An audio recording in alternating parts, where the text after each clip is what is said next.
So after that rousing applause for the last lesson, perhaps I should start with a song. Made you all nervous, didn't it? I'm not going to sing 3 coins in a fountain, but this is one of the reasons that you learn substitution, elimination, etc., is for doing problems like I'm going to teach you now. So here's the problem. You take some notes, see if you can figure it out. And if you had enough time and enough coins, you could figure this out just by trial and error. But let's say I have 7 coins in my pocket. They're all nickels or dimes. And the value of them, when I add them up, is 55 cents. So 7 coins total, and the value is 55 cents. So watch this problem now. I think you'll enjoy this, at least I will. You're probably all thinking, yeah, if you're a math nerd. But anyway, this is practical stuff. Here we go. What do you think the N stands for? Nickels. How many nickels and dimes were there? 7. Very good. So when you add up, you get 7 coins. Now, hold this thought over here. This is the number. This is how many coins. All right? Now, the value is 0.05 per nickel plus 0.10 per dime equals 0.55 cents. This is value. Now, I've said this a couple times, and I don't want to overdo it, but the reason that you learn things is that it does apply later. And you remember when we studied place value a long time ago? Okay, here's a tricky question. Ready? What's larger, 3 or 5? 5. Oh, really? So if I had like 5 hundreds and 3 tens, which would be larger? I told you it's tricky, because 3 and 5 only tell you how many, but whether it's tens, hundreds, or thousands tells you what place value or what kind. Okay, let's say that I had my wallet right here, which I do. Ready? And I have some bills in here. Okay, I have one of those. Oh, I have 4 of those and 1 of those. If you could have them, which one would you prefer? The 1? So is it like one $10 bill and 4 20s? Yeah, duh. No, it's 4 1s and 1 20, so you were right. But it turns out that the how many, in this case, is how many coins, and this is what value of the coin. See, 10 cents per dime, nickel, like that. Okay, ready? You remember something else we learned called least common multiple? Because this looks like an equation that I could use elimination or substitution to solve. But I don't like all these decimals. That looks like it'd be a lot of work. How can I make these whole numbers? Multiply them by 10. Well, that would make this 0.5, make this, oh, that would be good. That'd make it 1, 5.5. Still be decimals. Keep going.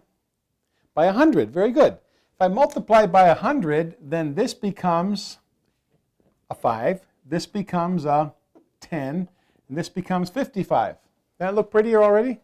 Yeah, maybe not prettier is the right word, but more manageable.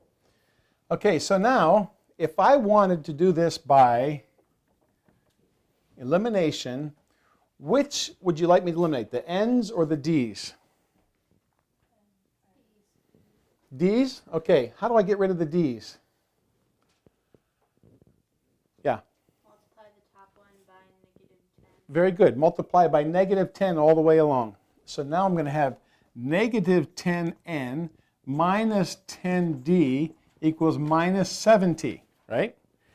Okay, now I add these up, and this becomes a big 0. So now I've got -5n equals -25. Whoa, 15. Is that right? Divide by -5, n equals 3. 3 nickels. If I have 3 nickels, how many dimes am I going to have? 40. Let's try it. What's 4 times 10? 40 plus 15 cents? 55 cents. You see that? Now, what if we had done substitution? Would that have worked? What if we took this and made it n equals 7 minus d? subtracted d from both sides. This is the same as this, right? Then I could have put 5 times 7 minus d plus 10d equals 55. 35 minus 5d plus 10d equals 55. What's 35 subtracted from both sides? That'd be 20. Negative 5d, positive 10d. 5d equals that, d equals 4. Same answer we got before, right? You can either substitution or elimination. One more problem. I have 11 coins now. They are all, once again, dimes and nickels.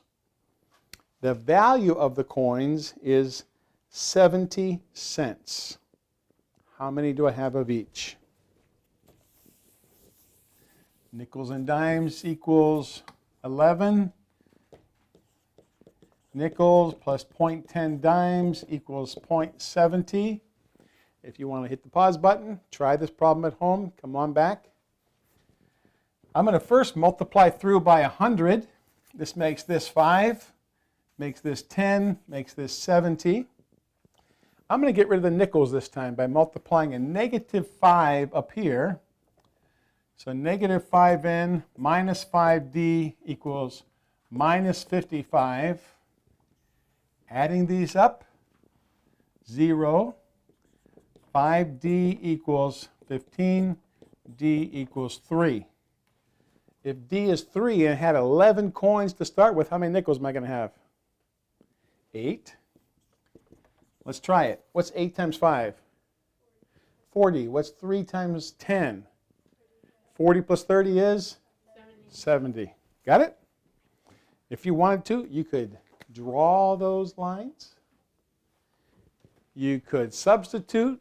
You could eliminate. Any one will work to find out the exact number of coins.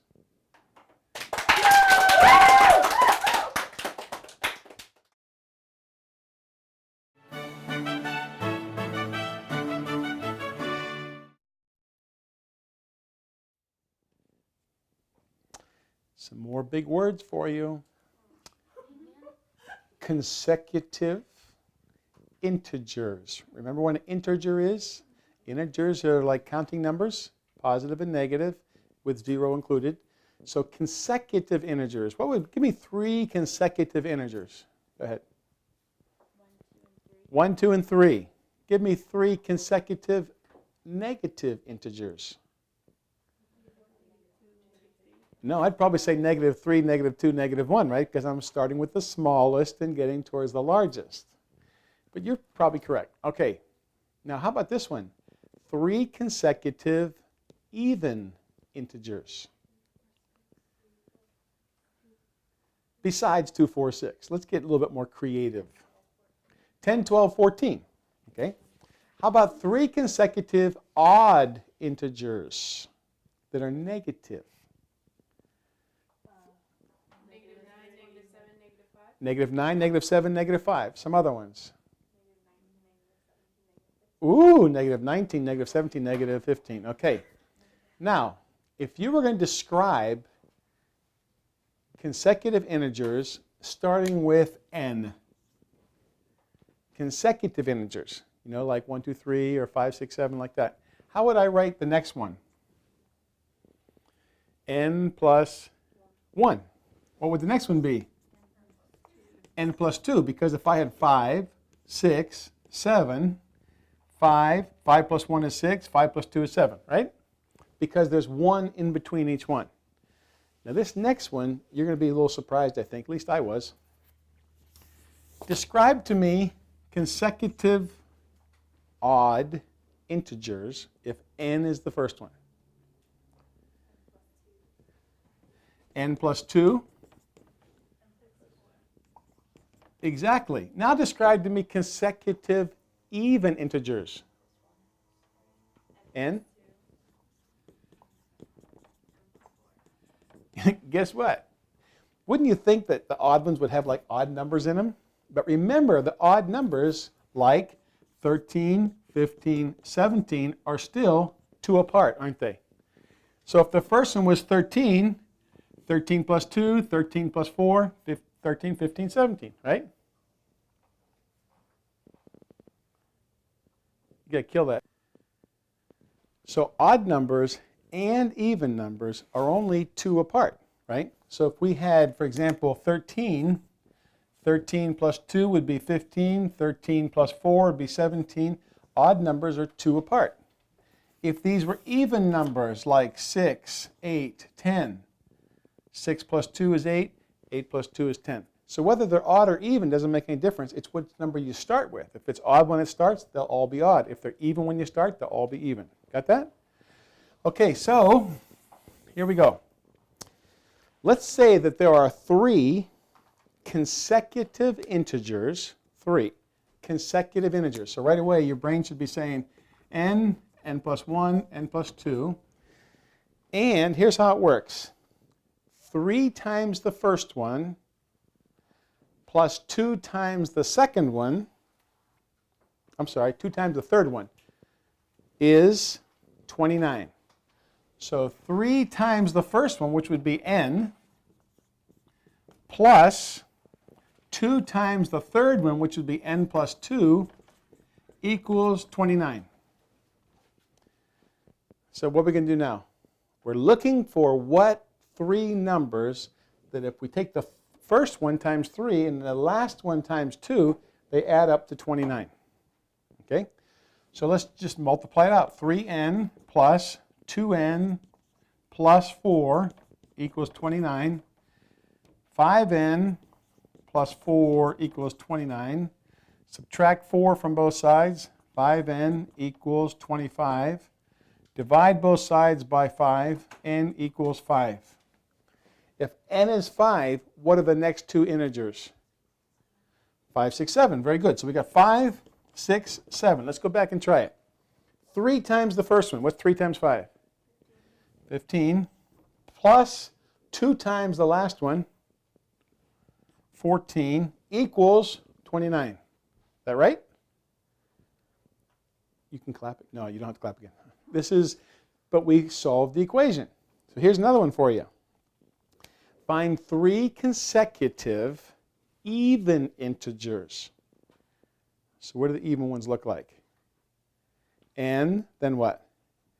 N plus 2, and then n plus 4. Okay, so 3 consecutive even integers such that 2 times the first plus 2 times the second is equal to 6 times the third.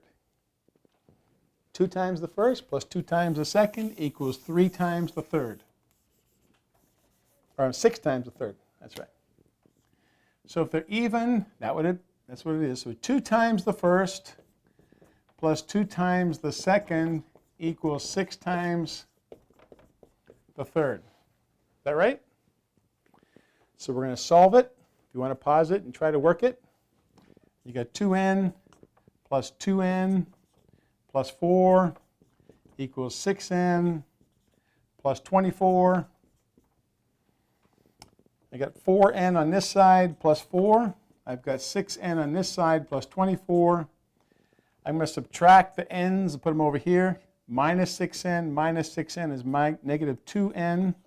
Subtract 4 equals 20. Divide both sides by negative 2, n equals negative 10. Okay, if negative 10 is the first one, what's the next one? Negative 10 plus a positive 2 is what? Negative 8. Negative 10 plus 4? 6. Now let's just go back and try it. Let's double it. What's that doubled? Negative 20. Double this. Negative 16. That's negative 36. And what's 6 times this? Negative 36. So it works.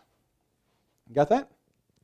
So we're using now what? All kinds of stuff we've learned. We used about adding the same things. We were solving for an equation. We learned some new things about how to show integers with n, even integers and odd integers. Okay? There you go.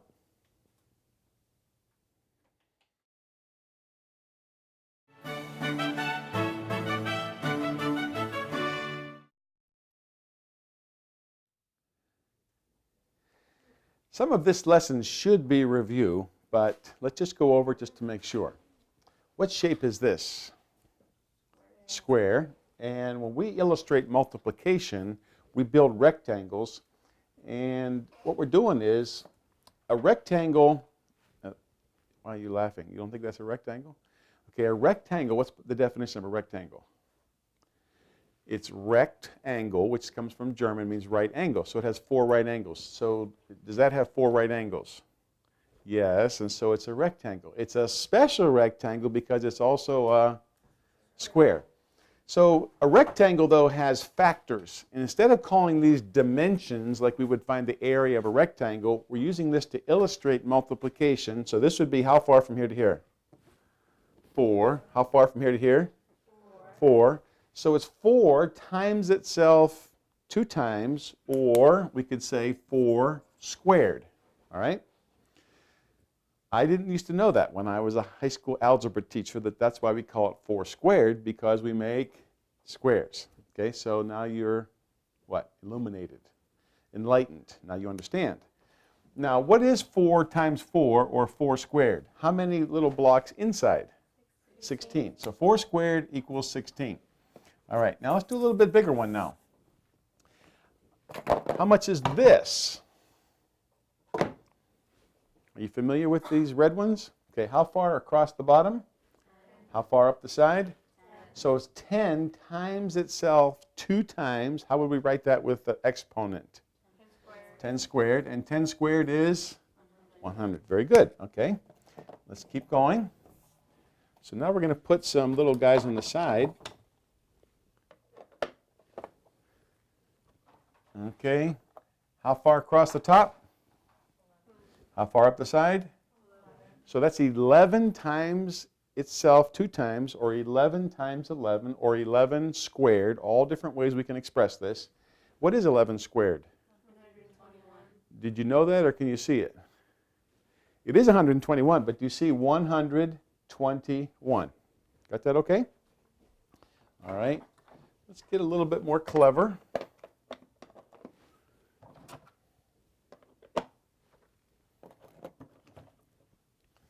Okay, now, think about this before you say it, so everybody gets a chance here.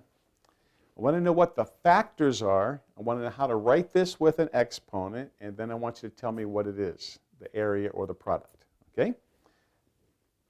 What are the factors? 13. How would I write it with an exponent? 13 squared. And what is 13 times 13, or 13 squared?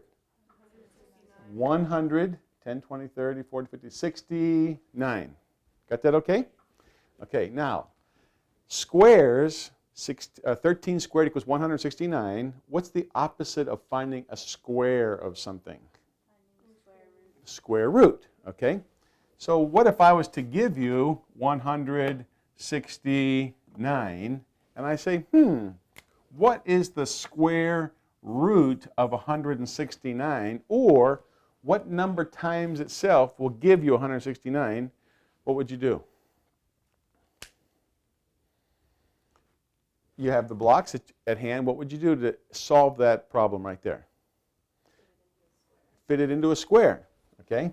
So you could just then take these up here, put these up here, and you say, oh, the square root of 169 is 13, right? You just find the length of one side. Okay, so now, see, sometimes I've had volunteers come up. Does anybody dare come up and do this one? Well, let me just go ahead and do it for you. We'll save you the potential embarrassment. Okay, how much do I have now? 160. How much do I have now? 190. And how much do I have now? That's a 6. So 196. And if I said, what is the square root of 196? What do you think? I should build a what? Build a square and then find out the length of one side. So I'll put 3 up here, and I've already got 3 here. Okay, I can do that again. I put 1 here, and I put 1 here, and then I put this. Uh-oh, what do I do now? This is Matthew C, not Matthew saw, right? So I can't saw these up into smaller pieces, so what should I do? At least one person got that joke, so let's keep going. Can I break the 10 and the 6 up into smaller blocks? You know what the fancy word for blocks is? Manipulative, so you can manipulate them. So I can take the 6 and the 10, and I can start breaking them up into 4s. I could put some 3s in there. As long as I get smaller pieces, okay? Now, I can replace those with that. Then I start making a square. So I could put 4 here, and I could put a 3 here, and a 3 here, 4 here. Okay, so how far across the top now? 14. So the square root of 196 is 14. Okay? Now, using the blocks, you can see that that's 14. But what if you just saw this on paper? What if I just wrote this down, the square root of 196, and I said, what is the answer to this right here? What do you think the answer is? And it's tricky, okay? What's the tricky answer? Well, you know it's 14, right? But it could also be negative 14, couldn't it? Because negative times a negative is a positive. So sometimes we'll do like this. We'll put plus or minus 14, okay? But to use the normal notation today, if I don't put a negative sign out here, then I want you to give me a positive sign right there, okay? So we do have two potential roots, positive or negative, but if I don't specify negative, then just give me the positive answer, all right? Okay, now, we're going to work a little bit on square roots, and we're all going to also work on exponents. What would this problem be right here? 2 to the third times 2 to the fourth. Does anybody know the answer to that without even thinking? There's a pattern. We're looking for patterns in algebra. In fact, that's one of the reasons that you study algebra, is you do lots of problems with numbers, and then you start discovering patterns, and you use letters to represent the patterns. So let's just do this the long way. 2 to the third power would be 2 times 2 times 2, right? 2 times itself 3 times. And then 2 to the fourth power would be 2 times 2 times 2 times 2. So how many 2's do we have now? 7, okay. This is not tricky. Anybody see a pattern up there? The exponents add. Okay, let's do another one just to see if this is, let's do 3 squared times 3 to the third. We think it should be 3 to the fifth, right? But let's just try it. 3 times 3 times 3 times 3 times 3. So now it's 3 times itself how many times? 3 to the fifth, so it works. So how would you describe this to me in mathematical, general, algebraic language? Describe the pattern that you discovered. I mean, you said you could add. Add what? Add the exponents. If you're multiplying two numbers, you can add the exponents, right? What else about the numbers? Okay, the number stays the same. In other words, they have to have the same base, the same number. You couldn't do, where'd my eraser get to? You couldn't do this, for example, and get anything because this number wouldn't be the same, right? So that wouldn't work. That wouldn't be like 6 to the 7th power, would it? That wouldn't happen. So what we're going to say is if you have two numbers with the same base, x to the a times x to the b, then what would my answer be? X to the a plus b. Very good, okay? Because if you multiply two numbers with the same base, you add the exponents, all right? So I don't know about you, but this is the kind of stuff that you want to start thinking when you're in algebra, is we're moving now from numbers to looking for generalizations that work for any base, okay? Now let's try another one. Let's try if we have two numbers like divided by. What if you think what would happen? Just what do you think is going to happen if we divide two numbers with the same base? Do you have any ideas? You think? Okay, well, let's see. I don't know if they could hear that on home, so we won't say anything, okay? Let's just go ahead and do that. 2 times 2 times 2 times 2 times 2 divided by 2 times 2 times 2. That would be 1 2 divided by 2 is 1. 2 divided by 2 is 1. What are we left with? 2 squared. Okay. So some of you that said you just subtract these two, I think you're on target. You want to do another one, or does that convince you? Okay. So now, let's look for the generalization that would be true for any base. Tell me in language now. You're warmed up. What? X to the A. Divided by x to the b. Okay. Equals x to the a minus b. Let's try it. So some base, and that's why we pick a letter, because it could be for any base, x to the a divided by x to the b is the same as x to the a minus b. In our example, x is 2, a is 5, b is 3, right? So we have 5 minus 3. 5 minus 3 is 2, and you got it. Is that okay? Very good. Okay. Now you want to practice these things until you get really good at them, because in the next lesson, we're going to go a little further with these babies, and we're going to define some stuff that you've never even seen before, and we're even going to get negative exponents, all right?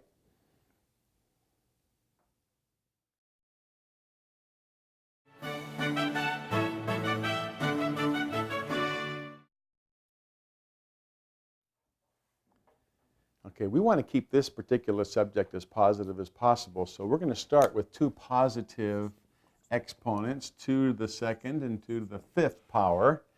And instead of multiplying, though, we're going to divide them. Now, there's 2 ways we can do this, and the result is going to give us a new generalization. So we could put this, 2 times 2 over 2 times 2 times 2 times 2 times 2, right? But what else did we learn last time? That when you divide 2 numbers that have the same base, what can you do with the exponents? Subtract them, okay? So in this, let's just go like 2 different directions with this to see what we come up with. If we go this way, we get this, this, and we're left with 1 over 2 to the 3rd power, right? But if we go this way, we subtract 2 minus 5. What's 2 minus 5? Negative 3. What do you see here? I mean, this is the same thing, right? This is all the same way of solving the same problem. So do you think that this is the same as this? Yeah, because this is the same as this, and this is the same as this, and so these 3 are all the same thing. So these 2 are the same. So let's rewrite it up here now. 1 over 2 cubed can be written as that. Let me do one more thing just to see if you can, that'll help. Let's put this underneath a 1. You can do that, right? Any number can become a fraction by just putting over 1. So how would you describe this relationship to me? Now think about this. Now look, in English you have first person, second person, third person, singular, plural, past, present, future, right? You get all kinds of different options. In math, generally, you have 2. Okay, help me. Opposite. I'll say a word, you tell me the opposite. Positive? Negative. Numerator? Denominator. Add? Subtract. Multiply? Divide. You see what I mean? You're either one or the other. Borrow, carry. Okay, so you're usually exponents, roots, cubes, cube roots. They're just the opposite. Okay, there's usually only 2 options. So what do we have here? What 2 opposite things do you see up here? Okay, numerator, denominator. One's in the denominator, one's in the numerator, right? Keep going. Something about the 3. Someone started to say. Go ahead. One's a negative, one's a positive. Yeah, it doesn't have a little plus sign, but we know it's plus, right?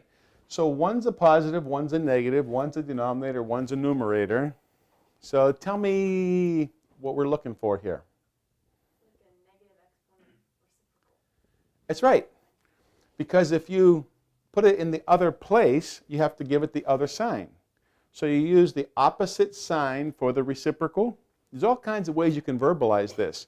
But I just like to think of it, if it's in the opposite place, it has to have the opposite sign. Okay? So if it's the numerator and you want to put it in the denominator, you got to give it the opposite sign. So let's try this one. how would I write this as a one line? Put it up in the top. How would I put that in the numerator? It'd be 2 to the negative 5, right? Okay, now that you got that one, let's try this one. What if this is a negative 5? That would become a 2 to the 5th. That's right. So if you're going to put it in the opposite place, you have to give it the opposite sign. There you go. So can we write a generalization for this? What do we use for generalizations? Do we use numbers or letters? Letters. So which letter do you want to use? X. That's excellent. Okay, so you got x to the a. That's right, you laughed at that. You're waking up. This is good. So how would I put this over here? X to the negative a. Okay, what if we had 1 over x to the negative a? Very good. This would be x to the positive a. And if you want to think of it with the ones, feel free, because it helps you to see the numerator denominator flip. Okay? Now, we're going to use this to prove something. Did you ever wonder what, we've seen x to the 1, x to the 2, 3 squared, and all that. Have you ever seen something with a 0 exponent? Like 4 to the 0 power. Have you? Well, we're going to show what the 0 exponent does. So let's start with this one. Okay? How could I write 100 with an exponent? I can make it what? 10 squared. So this would be 10 squared divided by 10 squared, right? Okay, now, if I'm dividing a number, I could flip the sign and flip put this in the numerator and change the sign. So I could put that times 10 to the minus 2. I could do that. Or I could just simply say, if you're dividing two numbers, what do you do with the exponents? If I had 10 squared divided by 10 squared, I just subtract the exponents. What's 2 minus 2? That's 10 to the 0. That make sense? Okay. Oh, what is 100 divided by 100? 1. So do you think 1 is the same as 10 to the 0? Yes. It turns out anything to the 0 power is 1. So what is x to the 0? 1. What's little house on the prairie to the 0? 1. What's banana to the 0? 1. Okay, you're getting this. All right. But you see, we use what we learned about exponents, negative exponents, right, to find out that this is 0 and that's the same as 1. All right, now, what if we were multiplying numbers with exponents, though, like 5 to the 4th power raised to a power of 3? What would that be? 5 to the 12th power. Well, where'd you figure that out? If you're raising a power to a power, you multiply the exponent. Okay, well, let's see if we can figure this out. Let's pretend we're not as smart as you, okay, and we don't know that. So 5 to the 4th to the 3rd power would be the same as 5 to the 4th times 5 to the 4th times 5 to the 4th, right? And we already know that if you multiply numbers with the same base, you can add the exponents, so it would be 5 to the 12th. So without doing a whole bunch of examples, you're exactly right. When you have a number that is being raised to a power, you multiply it. So what's 4 times 3? 5 to the 12th. Sometimes I forget these things, and so when I forget, usually I go back and just do one problem, and then it comes back to me what the formula is, and that's okay. But another way that I remember it is, I know that I add if they're on the same level, right? I put the little plus sign there, and what I think is, and I have a little funny mind sometimes, and you understand that if you've watched these before. So what I think of is, well, instead of the plus sign being here, it rotates up. When it's up here, it looks like a multiplication symbol. That might help you. I'll give you lots of little funny things like this. If it helps you, great. If it doesn't, erase it. How will we write this now with a generalization, with an exponent? How will we show this in like a formula? A pattern. X to the what? A raised to a power of b would be right. What? X to the ab. Abs. No, x to the ab, right? A times b. Everybody get that okay? Okay, one more thing with exponents. This is not a toughie, but you might want to practice these first before you do this one. What if you have lots of things with exponents like m to the 1, b squared, b to the 0, m to the minus 4th, b to the minus 5 times m to the 8th. What would you do if you were doing this problem? Remember what, I think I gave you this in a previous lesson. Don't just try to do a whole bunch of stuff in your head. Just make it simpler and make it doable. Okay? So what would you do to make this doable? Yeah. First you put all the letters that are the same together. Yeah, use the same letters together. And we probably call this the base, right? Use the same bases. So we could put the m's, let's pull this one out, and we'll pull this one down, and we'll pull this one down. Okay, we've got the m's together. Now we'll put the b's over here. That work? Okay, now that we have them all together, what can we do? Let's just attack the m's. Are they the same base? Yes. So what do we do with the exponents? Add the exponents. So what's 1 plus 8 minus 4? 5. Now, I mean, I know it's kind of obvious, but I'll just tell you one more time. There's usually multiple ways to solve problems. If you wanted to put these guys first, if you want to add the 8, the negative 4, and the 1, any order, as long as you come up with the same answer. How about over here? 2 plus 0 minus 5, b to the negative 3. Right? I don't think we're going to do this right away in your homework, but let me tell you now anyway. Could I write this a different way by making all of the exponents positive? How could I make this a positive 3? Yeah, because right now it's in the numerator, so if I change the place, I could change the sign, so I could put that over here like that, right? So whether you have this or whether you have this, this is the exact same way. Now sometimes I've seen this where a person will ask you, give me the answer with everything in the numerator. And sometimes they'll say, give me an answer with everything as a positive exponent. And there's two different ways to solve the problem. The answer is the same, it's just a different form. Let's try one more. Okay, f to the 4th, k to the 3, k to the minus 1 over k squared, f to the minus 5, k to the 6th. Okay? I'm going to do this problem two ways, just to show you the different ways to do them. The one way is I could just simply combine these two up here right away, 3 and negative 1, and that would be a 2. I could combine the k's down here, 2 and 6, and that would be an 8. And then I could just subtract. I could say 2 minus 8. See the 2 minus 8? Because when you're dividing 2 with the same base, you subtract the exponents. And I would get k to the minus 6. Or I could just cancel 2 of them here and leave 6 here. Either way would work. What do you do here? 4 minus a minus 5 is 4 plus 5, so it would be f to the 9th.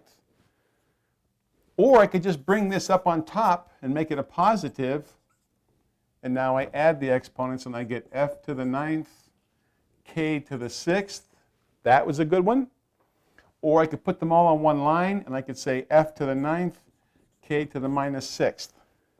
Does that help? Is that too much information or is that okay? I'm just trying to show you, whatever way you feel, would you rather just subtract what you have, like 4 minus 6 and put minus 2? Or would you rather put them all up on one line and then just add? Either one will work to get the correct answer.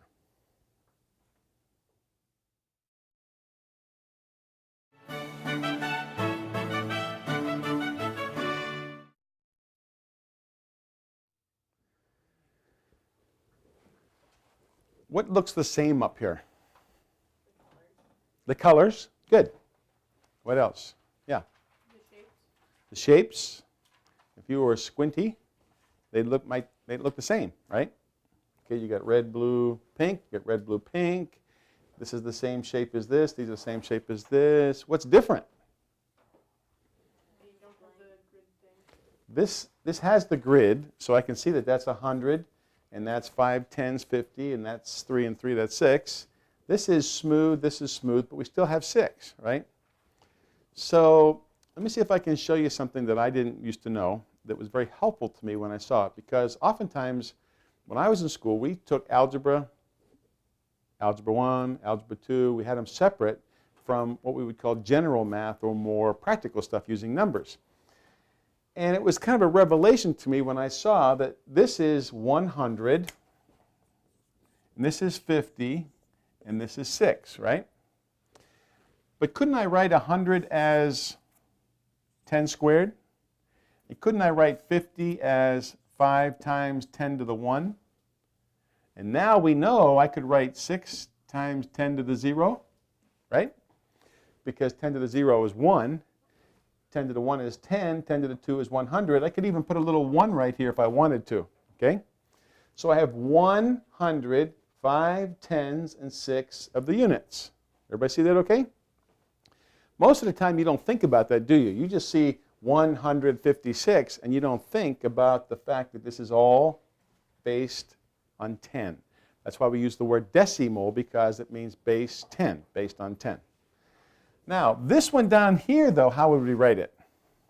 If you remember, this piece here, smooth, is 1 by x, okay? So this would be x to the 1 times how many?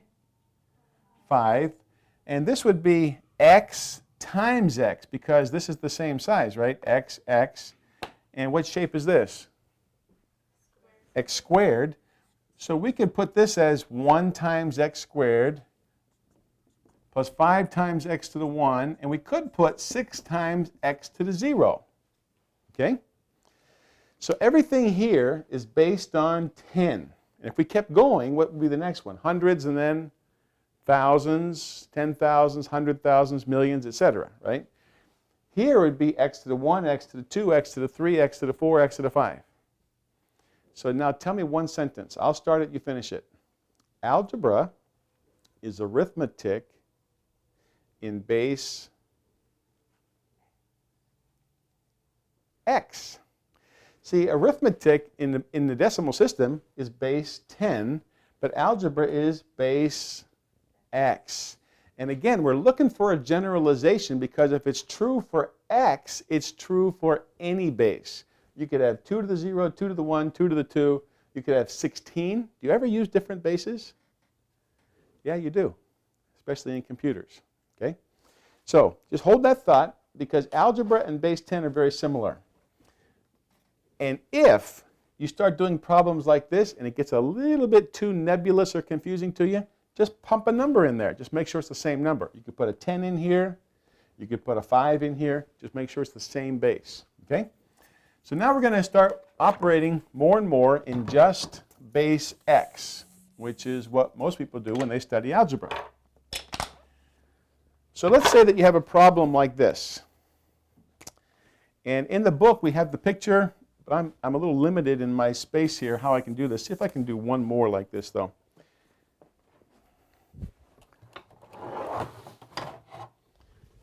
Let's see if we wanted to add this plus this, and we're going to add it to this. Okay, so what number is this right here? No, number. What's this expression? How would you put this with letters? What's this? X squared plus 2x's plus 4. So we could write that as x squared plus 2x plus 4. How about this one here? What do you have? X squared plus 5x plus, so x squared plus 5x plus 6, okay? Do you remember the poem that we taught you? Kind of a poem. To compare or combine, you must be The same kind. And what it means is comparing is greater than, less than. Combining, though, you have to be the same kind or same place value.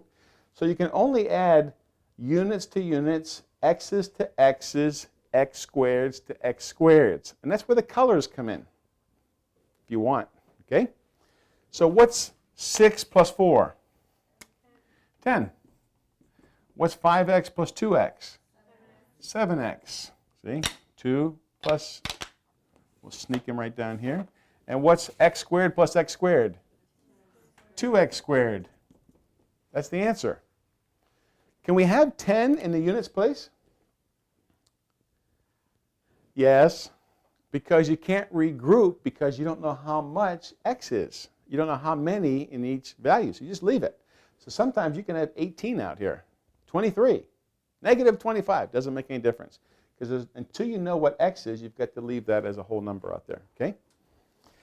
So let's, in your book then, if you have negatives, it's the same thing. If you had, I'll just do one more problem for you. X squared minus x minus 4, and we'll have 2x, x squared plus 5x plus 6, same thing. Okay, what do we do here? Positive 6, negative 4. What's that? 2. Positive 5x, negative x. 4x. X squared plus x squared.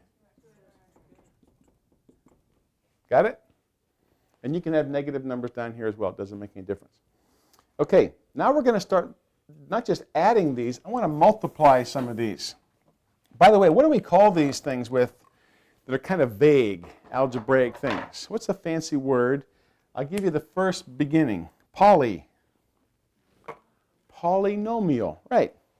But if it's got 3 components like x squared and 5x and 6, it's called a trinomial because it's got 3 things. What do you think it'd be if it has 2 things? Binomial. Let's keep going. What if it had 1 thing? Monomial. Good. Okay.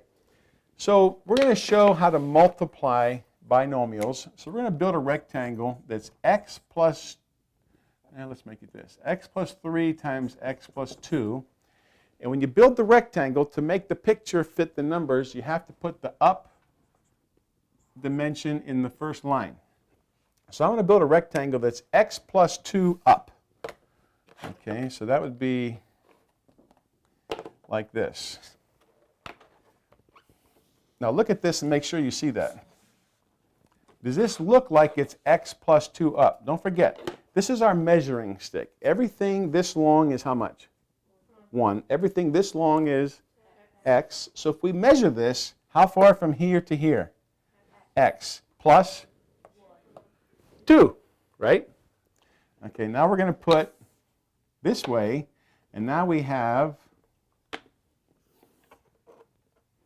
how far from there to there?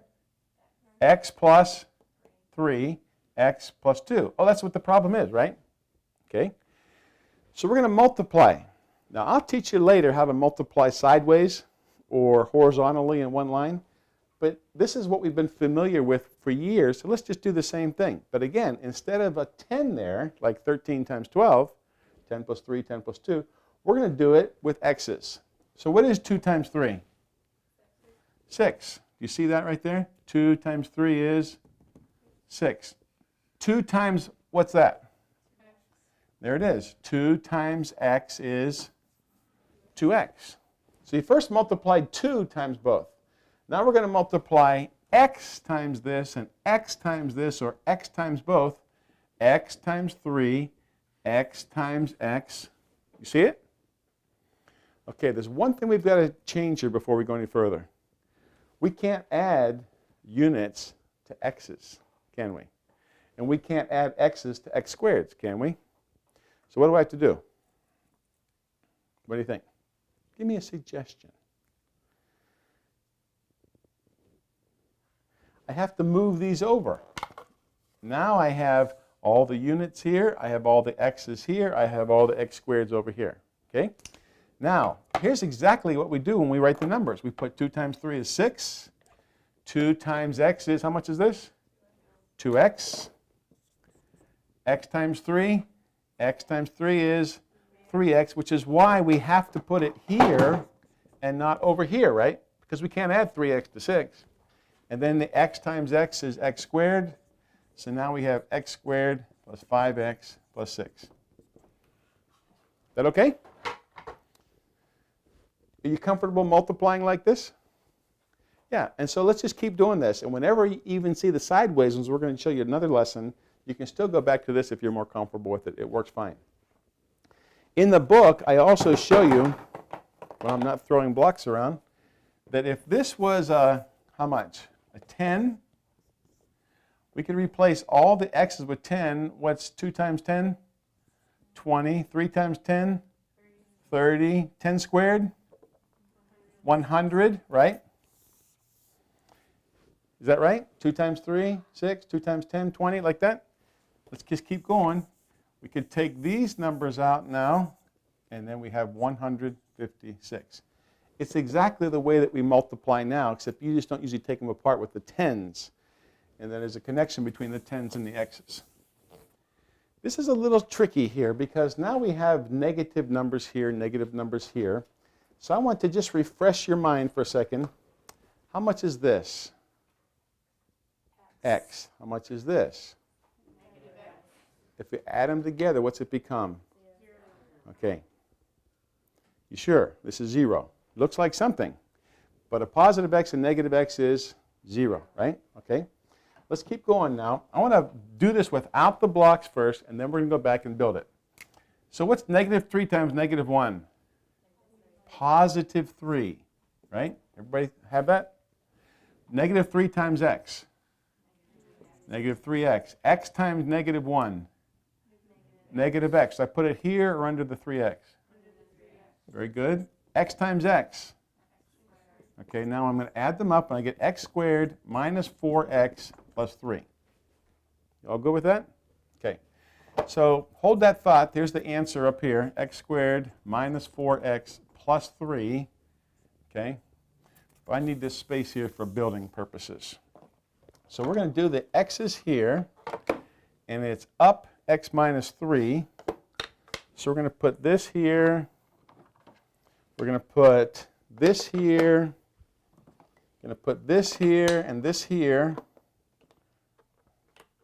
Okay, now, is this x plus a negative 3 up? Yes, right? And is this x plus a negative 1 this way?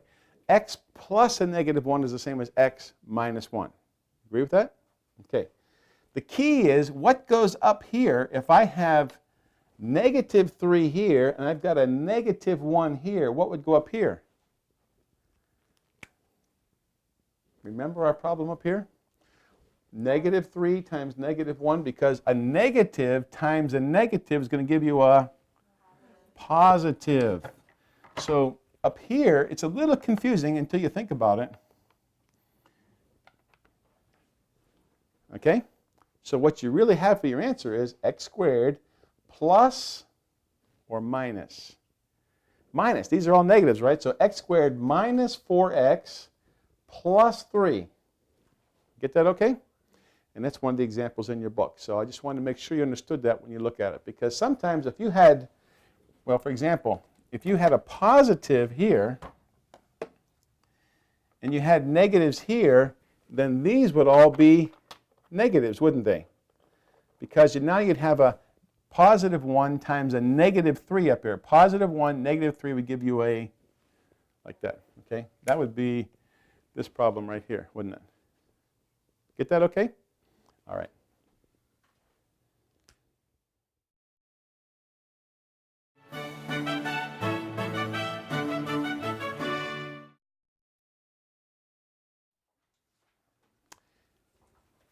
A little review, because some of you may not have used Matthew C before, so we're just going to weave this in.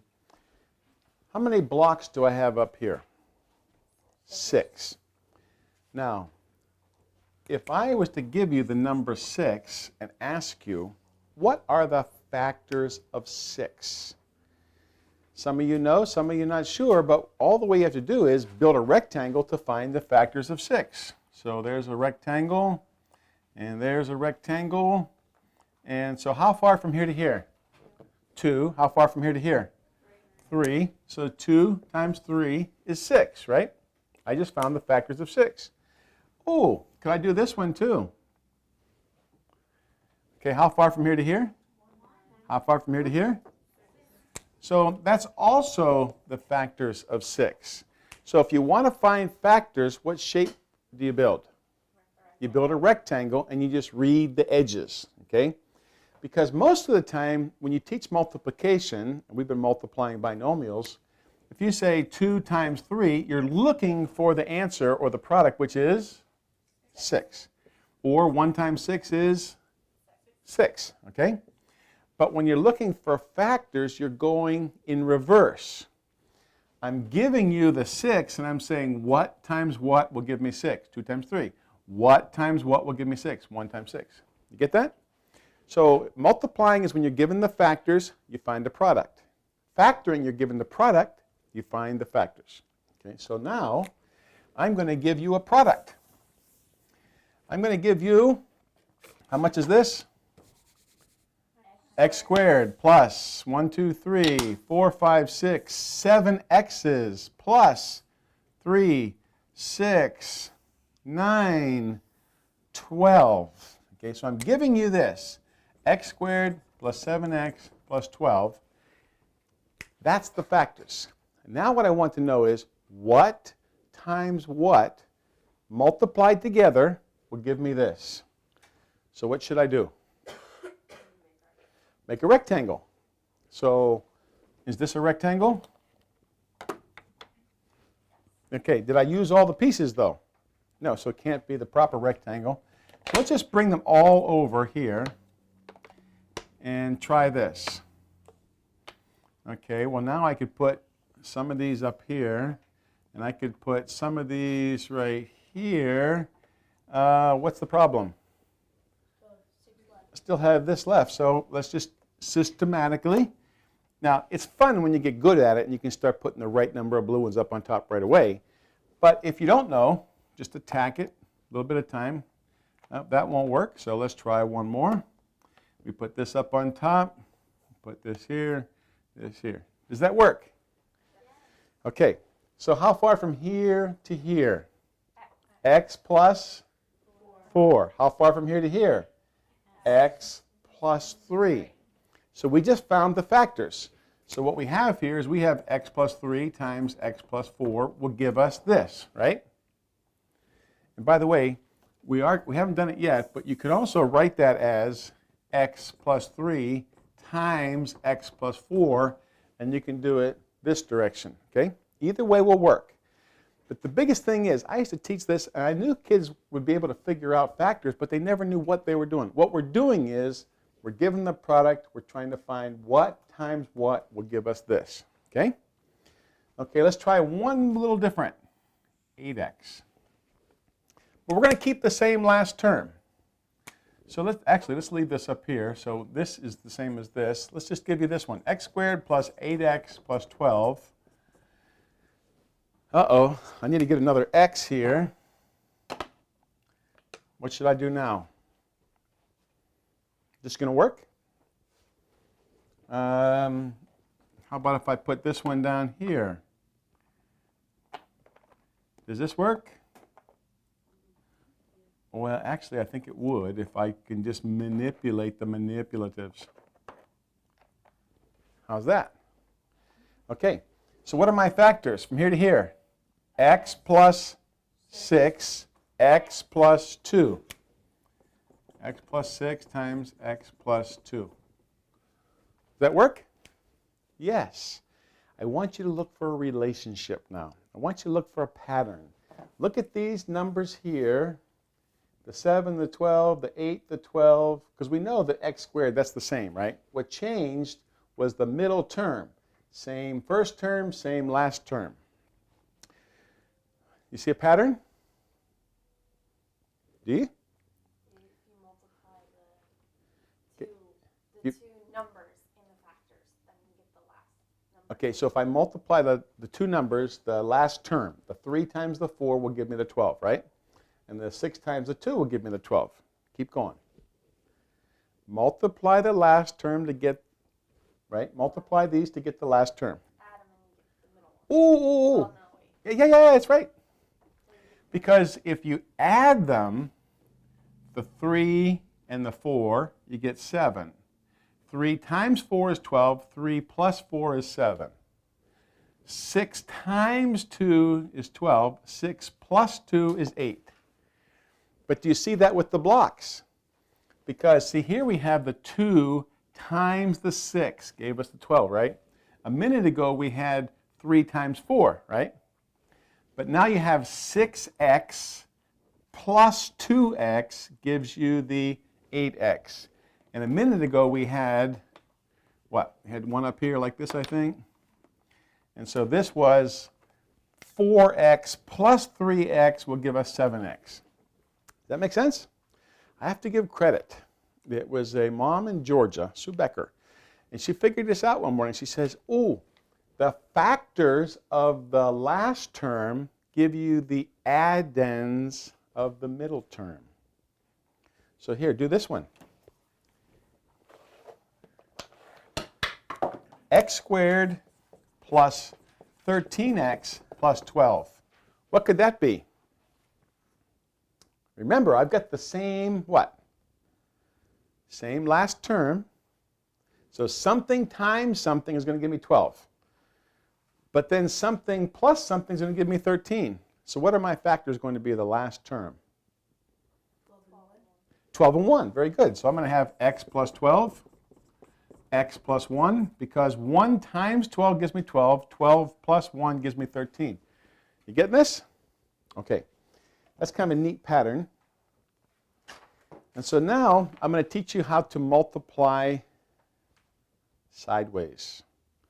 I'm going to teach you something that has foiled many people. You'll get the joke in just a minute. Okay. So we're going to do one more problem, but this time I'm not going to use a single x squared. I'm going to use 2. So I'm going to have 2x plus 3 times x plus 2. If you want to see it, 2x plus 3 times x plus 2 will look like this. And you're going to have right up in here, just to kind of give you a little heads up, because you can do bigger problems. It's just a question of how many blocks you have. But we're not going to use the blocks forever. We're just using the blocks until we understand what the numbers and the letters are meaning. So from here to here is x plus x is 2x plus 3 times x plus 2. And what's the answer? Can you see it? What's this? 2x squareds, right? X squared and x squared. 2x squareds plus how many blue x's? 7x plus 6. Because it'd be 2 times 3 is 6. 2 times 2x is 4x. X times 3 is 3x. X times 2x is 2x squared. We add them up. 2x squared, 7x, 6. Right? Okay. Now, I'm going to get rid of these for a second. Uh-oh. Woo! Lost the magnet.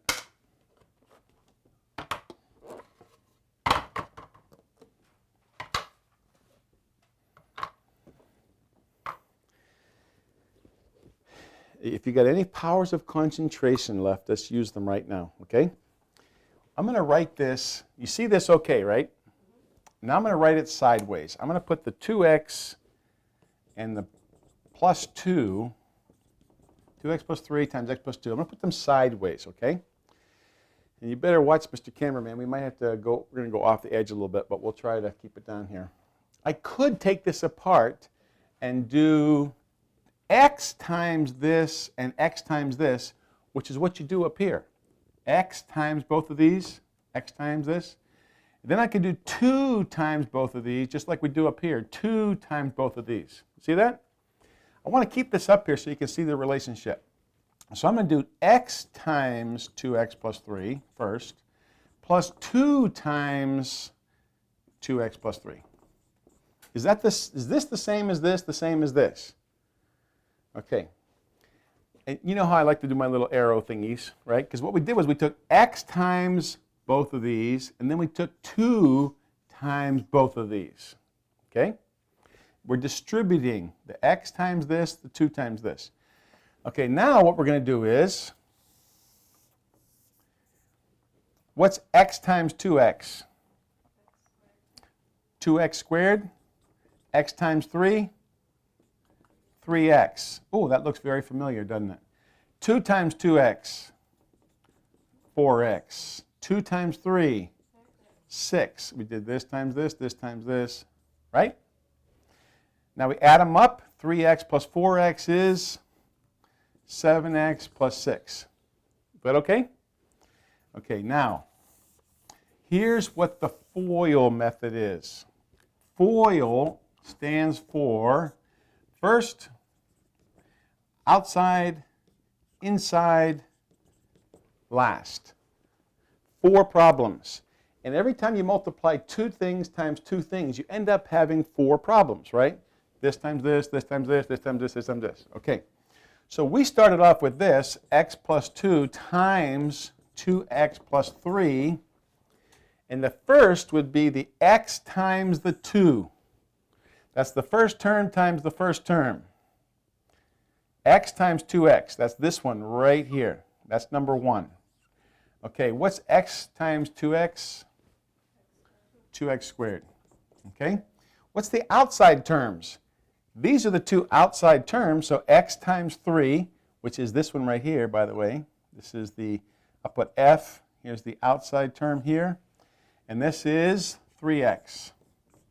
Then we have the inside term, which is 2 insides. 2 times 2x is what? 4x. And that's this one times this one. So that's the little inside. And then we have the last terms. 2 times the 3. The last term times the last term. The 2 times the 3, 6. And we add these 2 up to get our 7x. And we're 2x squared plus 7x plus 6. See that okay? If you don't want to understand where it comes from and just memorize it first, feel free. But it is helpful to know where these things come from. Then if you forget the formula, you can go back and figure it out. Okay? For example, what's the formula for changing centigrade into Fahrenheit? Yeah, most of the time I forget. But I know 100 degrees and 212. And I know how to make them, and I come up with the formula. So understanding concepts comes in real handy when you forget formulas. So first, outside, inside, last.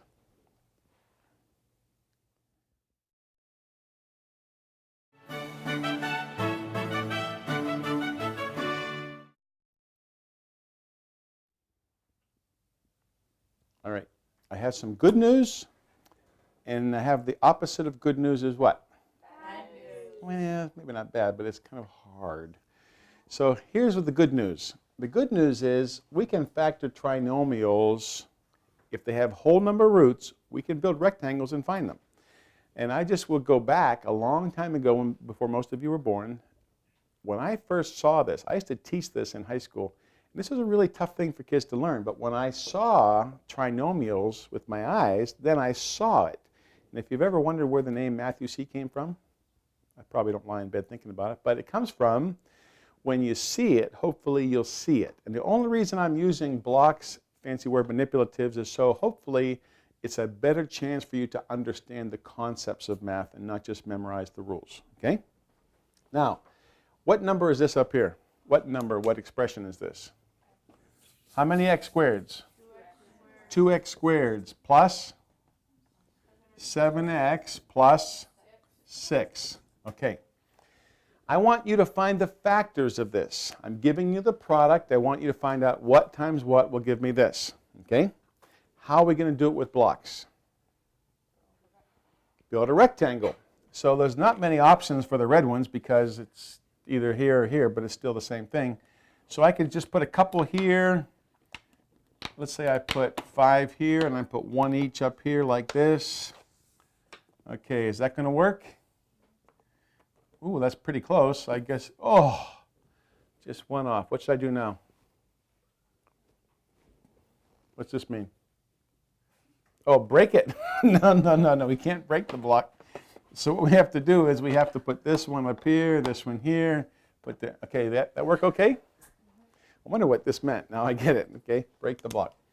So what we have is from here to here is x, here to here is x. So you could put an x plus a 3, an x plus a 2. So what we have is 2x plus 3 times x plus 2, right? Now in the last lesson, we learned a pretty cool thing. We learned that the factors of the last term can give you the addends of the middle term. That was the good news. But that only works if this first number is 1. Is this number 1? No. Okay, because this, by the way, is called a coefficient. The coefficient of x is 7. It's the number multiplied by the x. The coefficient of x squared is 2. So if the coefficient of x squared is 1, so it would just look like this, a plain x squared, then you're good. Let's just do this one. Okay, just for a second. X squared plus 7x plus 6. What times itself will give you 6? Not times itself, but what two factors will give you 6? 6 and 1 or 2 and 3. Now, whether you have a 2 or a 3 or a 6 times a 1, either one of those will give you 6. But which one of those, when you add them up, will give you the 7x? 6 and 1. So that's why the answer to that would be x plus 6, x plus 1, bingo. Okay? Guess what? Doesn't happen anymore, and that's the not so good news if you have coefficients that are larger than 1. So if you have, and I'm going to do several problems for you. Some of them are kind of easy, and if you want to just, I'll write the problem. You want to hit the pause button at home, try it, then turn it back on. You can do that. I'm just going to keep right on working. So what if we had 2x squared plus 5x plus 3? I know looking at this that I'm probably going to have a 2x and an x, right? I don't have any other options. And I know that something, what times what will give me 3? 1 times 3. I have no other options. But the thing is, I have options. Could I put the 3 here, or should I put the 3 here? I'm going to do it both ways. I'll put the 3 here and put the 1 here. This is plus, so these are all plus, no problem. Okay, 2x times x is 2x squared. Good. First, let's do the outside. 2x inside, 3x last. What's 2x plus 3x? It works. Okay, that's the answer. But what if I had put in the 1 here and the 3 here? Let's try that one. I still get 2x squared, and I've got now, my outside term is 6x, inside term is 1x, last term is still 3. What's 6x plus x? 7x. That doesn't work. There are no really consistent patterns here. You just have to pray, not pray, you can pray if you want, but you just have to keep practicing and looking for patterns, and you'll get better at it. But sometimes it's just trial and error. So let's do another one. And this one's a little bit tougher, and they get even tougher when you get bigger exponents. 3x squared plus 11x plus 8. What do you got here? What's going to go in the first two terms, do you think? 3x.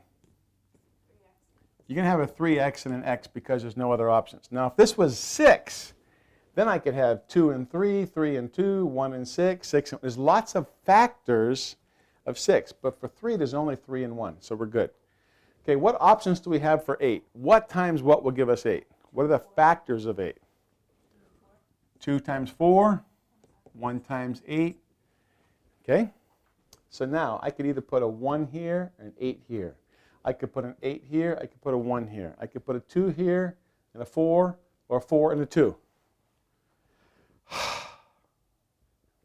4 options. And I'm just going to, okay, in the book I've got all 4. I'm not going to do all 4 of them, but in the book are all 4 options worked out. Which one do you think it should be? 1 and 8. You think it's a 1 and an 8? Where should I put the 1? On the side where the X is. Here? Yeah. Put the 8 here? Yeah. Okay. How'd you figure that out? Because the 3 has to go to the 1, and 3 times 1 is 3. No, what you're supposed to say is, I'm just smart. No, I'm just kidding. Okay, that's good. Because you know that 8 times 1 will give you the 8, but you can see that you got 8 x's here and you've got 3 x's here, because that's where the middle term comes from. The middle term is the toughest part of factoring. You know this is going to give you this. You know these two are going to give you the 8. The hard part is when you multiply these two and then add them, and these two and add them, right? And you're absolutely right. That's it. 8x plus 3x will give you 11x. What if we'd have done the other way? Just try it. What's 3 times 8? 24x plus, so that could be 25. Let's just run through the other options. 2 and 4. 2 plus 12 is 14. That won't work. Let's put the 2 here and the 4 here. 6 plus 4 would give you 10. So there's 4 different ways you could solve this problem, but the key is learning by doing lots of practice until you can find out the pattern. Okay, now I'm going to do you a couple really tough ones. See if you can do them.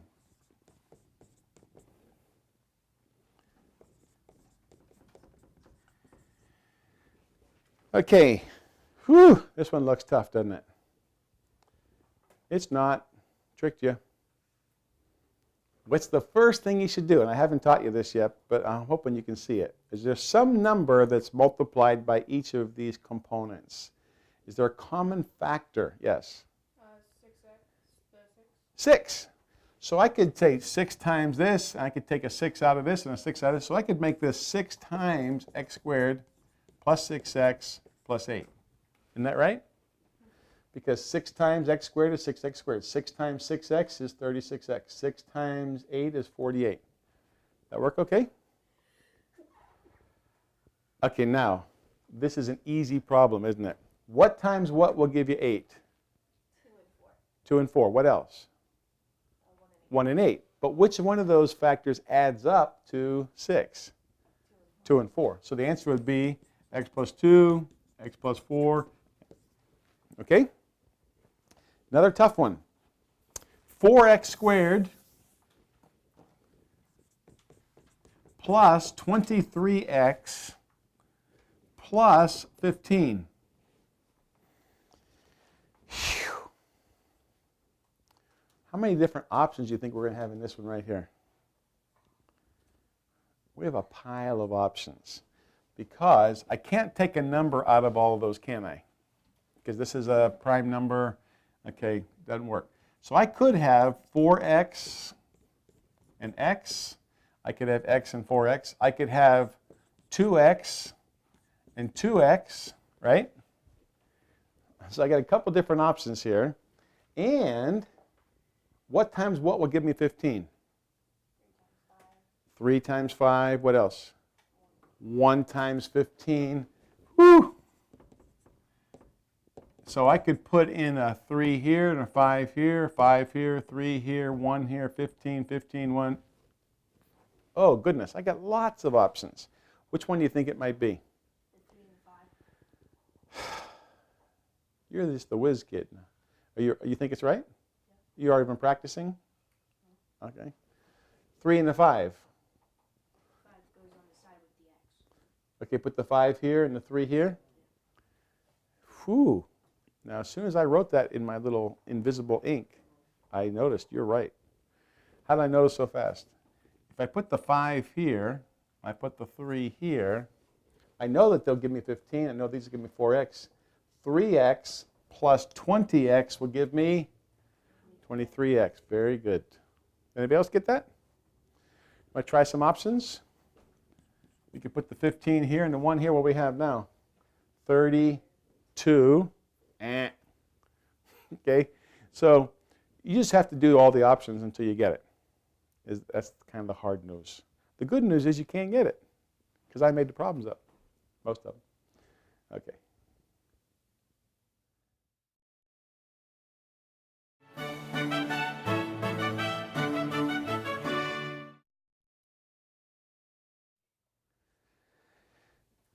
Okay, now, only thing I have to tell you on this one is this 10 bar lying sideways here is only holding up blocks. I didn't tell somebody that once and they got confused because they thought we had x squared minus 2x minus 8 plus 10. Okay, and that's not the case. This is just a block holder, okay?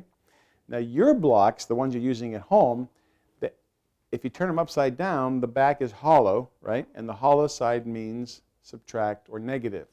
Mine don't have that luxury, so I have to have them up here, okay? I don't have them magnetized on the back. So this is how much? Minus 8, and this is minus 2x. Okay, so what we want to do is we want to factor this. We've got x squared minus 2x minus 8. Could I make a rectangle out of these right here? Well, could I just shift these guys right over here?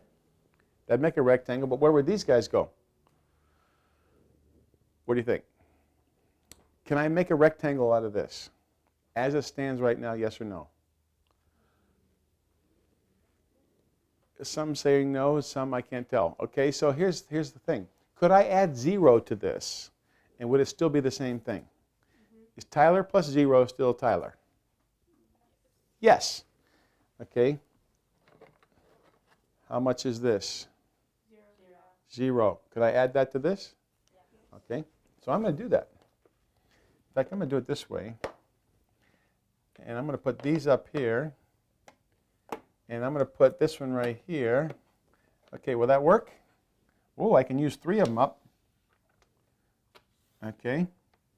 What should I do now? Add 0 again? Good idea. My idea. Okay, I could put this here, and I could put 2 more here. I could put these up here, and I could put this one right here. That okay? Okay, so what are my factors now? How far from here all the way over to here? X plus 2. Okay, how far up? X plus a minus 4, which is the same thing as x minus 4. Okay? Now, some people don't like this. I like it, so, and I'm making a video, so we'll do it, right? Okay, so here you go. I don't think I can. They're going to fall over the place. But what I usually like to do is pick these up and put them down over here to show that these are all positive, these are all negative, so they would cancel out. And what I'd be left with is a rectangle that goes from here down like this. It would be x plus 2 this way and x minus 4. It wouldn't be a full x, it'd be x minus 4. You see that? You see why I like to do that? Because what you really have for your answer is this, x plus 2, x less 4. But this will work too, because x plus a negative 4 is the same thing. All right, now let's multiply this out and see if it works. So we're going to get rid of these pieces now. Just use the board. Let's do the FOIL. What's x times x? X squared. X squared. What's x times negative 4? Negative 4x. What's 2 times x? What's 2 times negative 4? Negative 8. Now notice, x squared, good. Negative 8, good. And I know that x times x will give me x squared. 2 times negative 4 will give me negative 8. But here I've got a negative 4x and a positive 2x, which gives me, so that works, right?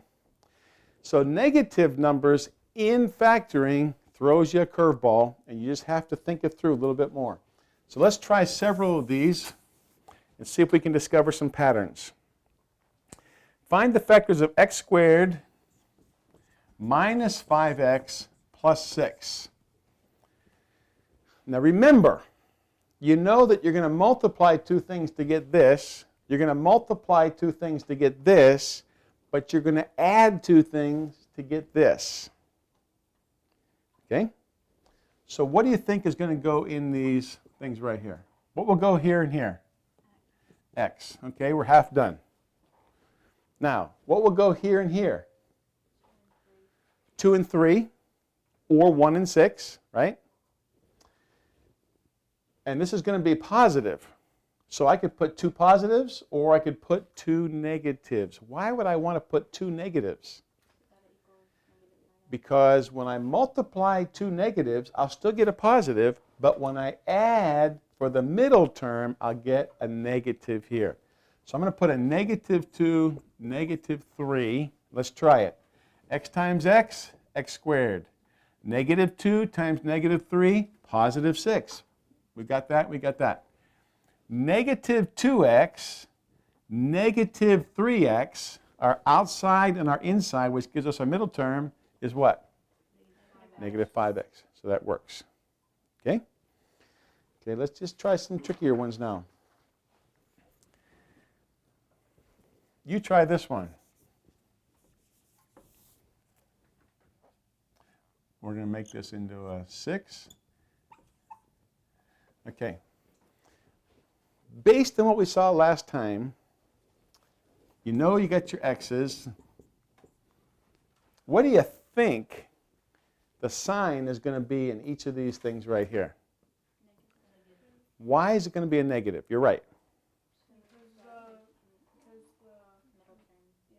Because this is a negative, right? But they both have to be negative or that won't be a positive, right? So then it's probably going to be a 2 and a 4, isn't it?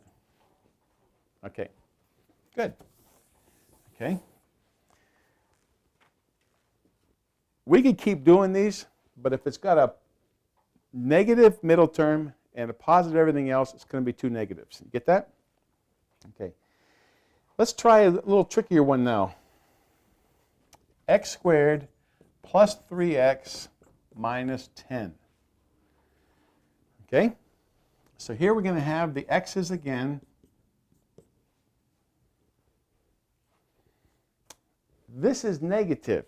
That means 2 things multiplied to get you that last term are going to be negative. So what times what will give you a negative number? A positive and a negative. You have to have one of each, right? So we could do a positive here, negative here, or vice versa. It doesn't make any difference. So now, when I get done multiplying these factors, though, I have to add them up to get the middle term. And when I'm done adding, it's going to be a plus. What's that tell me? Yeah. The first one is negative. Okay. The first one is negative, but which is the bigger one going to be? Positive. Negative. See, when I add 2 things and I want a positive answer, the big boy has to be positive. Like 8 plus a -3 would give me what? +5. But what if I had a -8 and a +3? -5. So when you add 2 numbers and your answer is positive, the big boy has to be. So which do you think the factors are? 5 and 2. So we could either have the 5 in here like that, or we could have like that, right? Either one of those will give me -10. That's good. What we're looking at is the middle term always. So let's try it. -2 plus +5 is bingo. But if I had this, -5 plus +2, it would be that, wouldn't it? Okay? So multiply times one of each to get you a negative, but when you add, you want the big boy to be whatever the sign is in the middle. Let's try another one. X squared minus 4x minus 21. X squared minus 4x minus 21. I know that it's going to be 1 is going to be 1 in that, right? Because I've got a negative as a result of multiplying. But I've also got a negative as a result of adding. So what do you think? 7 and 3. 7 and 3. You put the 7 here and the 3 here. Okay, let's try it. X squared, bingo. -21, bingo. Plus 7x minus 3x would be a plus 4x. Okay, so let's switch them. Let's put the 7 here and the 3 here. Plus 3x minus 7x, right? Negative 4x. And that would be the correct answer. See this okay? What about this? Have you ever seen a problem like this to factor? Negative 2x squared minus 7x minus 6. You ever had to do one of those? Let me show you how to make it easy. Just take a negative 1 out and then put everything else in here like that. Okay? So if you get one that has a negative, what do you call these numbers before the x's and x squareds? I like these big words. Coefficient, right? Okay? If this is a negative, just take the negative outside here, make everything else in here the opposite sign of what it was. And you can solve those just as well. Let me just do a little tricky one, because I had some people say I don't do tough enough problems on this, so we're going to do a tough one. 5x squared plus 9x minus 2. I don't know the solution, so I'm going to figure this out as fast as you do. So what would we have in the first two? Well, we got a 5x, we've got an x. Okay. This is negative, right? So one of these has to be negative and one of them has to be positive, but we've got options. We could put the plus here. We could put the plus here and the minus here. Got all kinds of options. We don't have a lot of options here for the 2, do we?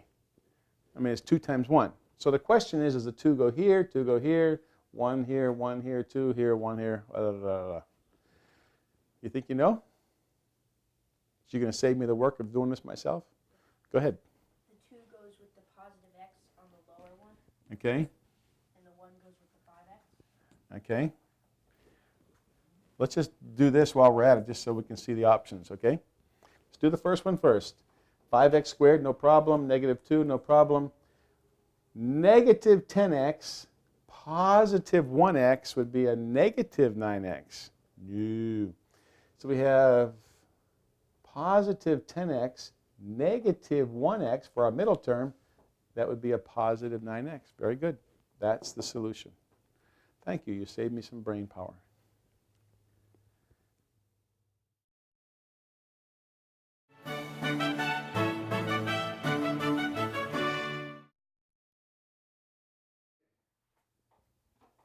Try this one. What do I have? X squared plus 4x plus. And this time, instead of finding the factors, I want you to find the square root. Whenever you see that radical sign, the square root, what that's asking you is, what times itself? What number times itself? What factor times itself will give you this? So what do you think I should build? A rectangle. In particular, what kind of root is this called? Square root. You mean like a tree with square roots? Okay, no. We want to make a square root. So I can't just build a rectangle because that wouldn't give me the same factor. It's what number times itself. So I have to build a square. Okay, what is the square root of this? X plus 2, right? X plus 2. So the answer is x plus 2. So you build a square, read one of the factors to find the square root or the square's root. Okay? Now we're going to do something that, now that you're experts with multiplication, what's the opposite of multiplication? Division. Okay, so let's get some of these little boys up here. X squared plus 7x plus 4 plus 6, 9, 13. I want to do this problem right here. X squared plus 7x plus 13, and I want to divide it by x plus 3. How are we going to do this? First of all, what does this little house, where does that come from? Anybody know? I don't either. But you know what I like about it? It reminds me of a rectangle.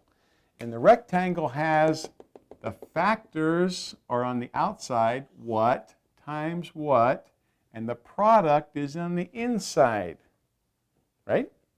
That's what we've been doing. This is the up factor, this is the over factor. So let's see if we can build a rectangle using all these pieces that's up x plus 3. and see if that'll help us to understand how we're going to solve this equation. How far up is it from here to here? X. How about right now? X plus 1. But I want to be up how far? X plus 3. So I put one more. X plus 2. X plus 3. Can I do that anymore? Okay. So what I've done is, though, I've gone over X. So that's X, and X times X plus 3 is how much? Now watch this. X times X is X squared. X times 3 is 3X.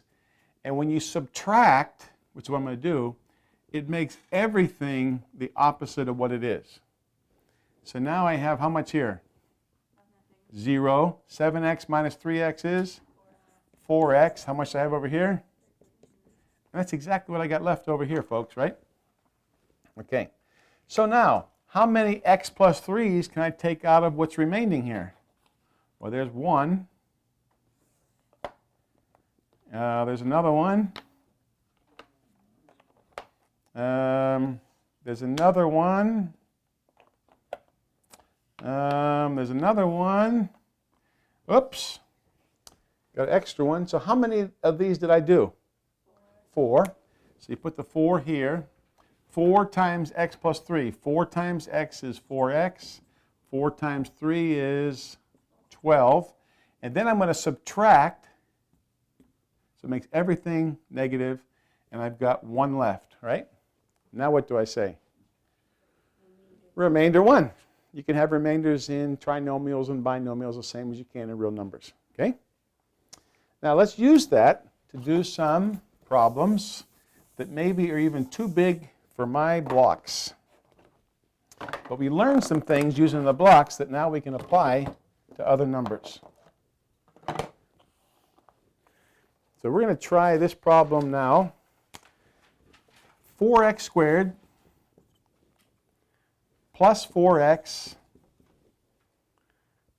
plus 3. Is that a plus or a minus? That's a minus. My eyes are going. Okay, and we're going to divide it by 2x plus 1. Let's do a little tougher problem this time. We've got 2x plus 1 divided into 4x squared minus 4x minus 3. Now, if you want to try it, you can pause it, and then I'm going to keep going. The key here is not the 1, it's the 2x, and the 2x for each of the next terms that we're going to attack. Okay? So what I'm going to say is, what number up here, or what value, times 2x will give me exactly 4x squared? 2x. Very good. So 2x times 2x is 4x squared. 2x times 1 is 2x. But when I subtract it, or make it the opposite sign, this becomes 0. And that's the whole objective, right? The whole objective is to eliminate the first term each time. And so that becomes 0, and now we have negative 6x minus 3. Now, what times 2x will give me exactly negative 6x? Negative 3. And negative 3 times 2x is negative 6x. Negative 3 times 1 is negative 3. When I subtract them all the way across, they make the signs opposite, 0, 0, bingo. How would you check that to find out if you're correct? Yeah. Do 26 plus 1 times 26 minus 3. Or we, 2x. or we could just multiply this times this, right? And you can either do it the FOIL method, or you can do it the up top method like we've been doing for a long time. Is that all right? Okay, you want to try a challenge problem? This is one of the ones in your homework, so maybe I shouldn't give it to you or tell you that. X to the third minus 5x squared plus 11x minus 10 divided by x minus 2. Okay? First question is what? What do you think the first question is? How many times is x going to x? Well, you could use the Gazinda word, right? How many times does x Gazinda x to the third? Or, 'cause that's how we usually do division, or you could just say, what times x will give me exactly x to the third? What's the answer? 3x. No, because 3x times x would be 3x squared. X squared, because x to the 2 times x to the 1 would give me x to the 3. Okay? So I'm going to put an x squared here, and x squared, because that is a 1 there, right? Multiply two numbers, same base, add the exponents. X squared times x is x to the third. X squared times minus 2 is minus 2x squared. I'm going to make them both opposite sign, add them. This is 0. Negative 3x squared plus 11x. Now, what did you say last time? What do I have to multiply times x to get exactly negative 3x squared? 3x. Negative 3x. Negative 3x. Because negative 3x times this would give me negative 3x squared. Negative 3x times this will give me positive 6x. I'm going to subtract, which means I make the signs the opposite. Now I have 5x. Bring down the 10. X times what will give me exactly 5x? 5. And 5 times this would give me 5x minus 10. Change the signs. Bingo. Got it? Then you could multiply to check that, and that'd be your answer. So you can solve these, but really the only thing you're looking for is the first term, eliminate, first term, eliminate, first term, eliminate. And this second term here will just, it'll wash out. You either have a remainder or not, doesn't make any difference.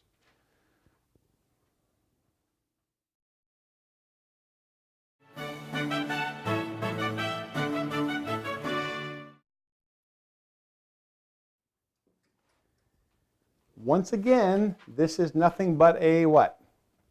Block holder. Block holder. A placeholder is kind of like, mathematical. This is just a block holder. And this is 3 3s, but they're backwards, which tells me that they are negative. Okay. I would like to make a rectangle out of these because what I want to do is I want to find the factors of x squared minus 9. Can I make a rectangle just by putting these here? Could I spread them out? Would that help? No. So what do you think I should do now that you're expert factorers? Okay, add 0 to it, right? And so what we could do is we could put a positive x here and a negative x here, and that gives us a place for one little negative 1. What else can I do now? Yes? Add another 0. Add another 0. So we could put one here like this. We could put this one up here. Okay, now I could put 4 up there. So we'll just keep going until we can make a space that we could put 3 right like that. We can get rid of our little block holder. Does that work? Okay, what are my factors now? What times what will give us x squared minus 9? Let's look from here. How far from here to here? X plus 3. Okay, so we've got x plus 3. And what do we have going this direction? X plus or minus 3. So I could take these up and smush them down here again, right? And then I'd have x minus 3. Let's try it this. Let's just go ahead and multiply this and see what happens. Negative 3 times 3 is what? Negative 9. Negative 3 times x. Negative 3x. X times 3.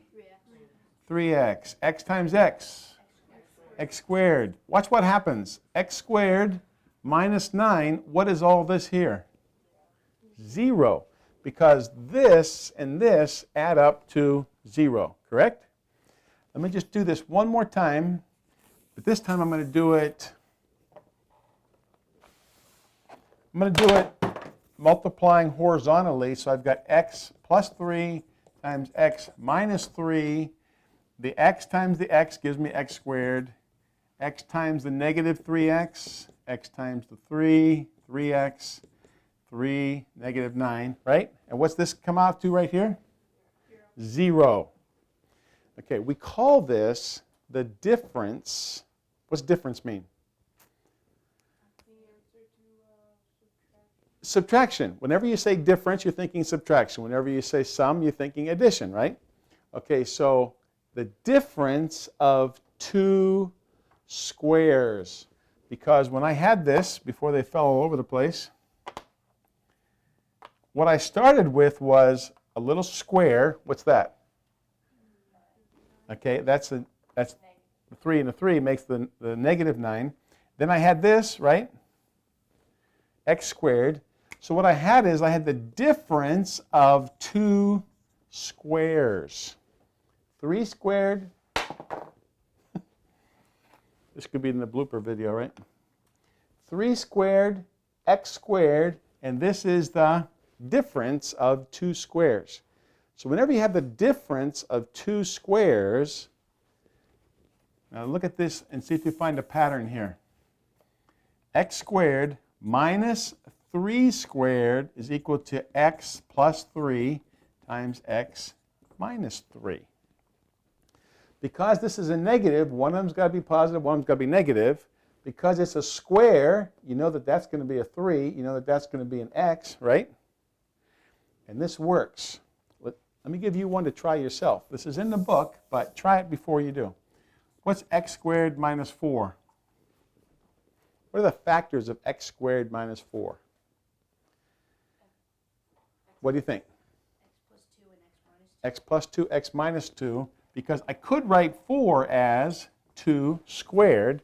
Then I've got the difference of two perfect squares. So I've got the x, I've got the 2, right? I got my squares in there, don't I? And then I've got to make 1 plus and 1 minus. And that way, the middle term falls out.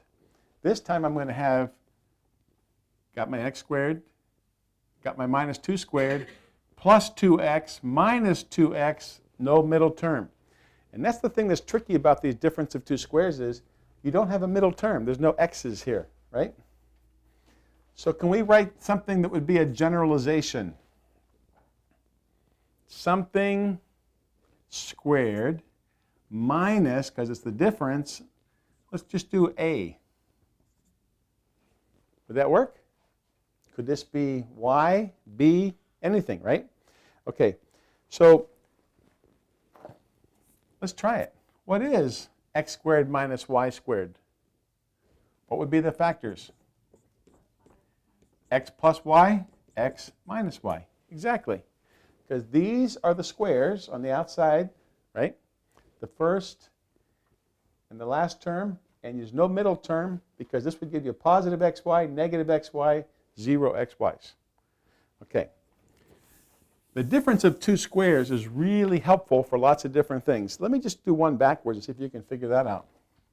X plus a times x minus a. What would that equal to? Okay, because this is the reverse. This would be x squared, right, minus a squared. And again, if you forget the difference of two squares, just multiply it out and you'll find the middle term will fall away. Now, see if I can tell you a little story here. My audience has been after me because they want to know more jokes and more stories. And I haven't been real funny, some of these lessons, but we'll try this one. This is not too funny either, but it's true. I was doing a math workshop once up in Maine, as a matter of fact, and when I was there, they had a foreign exchange student staying with the people that were hosting the event. And they said, we'd like to have a little math competition. And so since I'm the math guy, they thought that they would put head-to-head me, I think it was a Japanese student. And so they said, we're going to give you each a problem. Whoever solves it first wins. I said, okay. So they said 35 times 35. Well, you know what I kind of do is I build rectangles in my head, you know, so I'm going, oh, 35. And I could kind of picture it, but I was still figuring out, and she just said 1,225. I said, give me another one, because I'm very competitive, and so I thought I want to try one more time. And they said, okay, 55 times 55. And I went, and she goes, 3,025. I mean, just like that. She just rattled it right off, like, what's my name? Steve, boom. And so I did one more. Finally, I said, what's the trick? Nobody can multiply that fast. You must have some inside information. So I call this in our book, we call it the Oriental math trick, because I don't remember exactly where she's from. But the thing is, after I looked at it a little bit, I went, let me get my blocks out. And I got the blocks out, and I went, oh, and the blocks showed me what was the trick. And it showed me, because she taught me the trick, and I'll show you the trick. But then I'm going to show you why it works. When you multiply two numbers that have the same number in the tens, and they end in 5, you just say 5 times 5 is 25. But instead of saying 1 times 1 and then doing all this kind of stuff, all you do is you just say 1 times 1 more than that number. So instead of 1 times 1, you say 1 times 2. And that works. I'll give you one more. 45 times 45. What's 5 times 5? 25. Instead of 4 times 4, do 4 times 5. That works. Are you whizzes already? Nice clapping, especially since it's spontaneous. However, try this one. Go ahead. 25. What's this? 56, 25. Okay, I'll clap for you now because you did well. All right.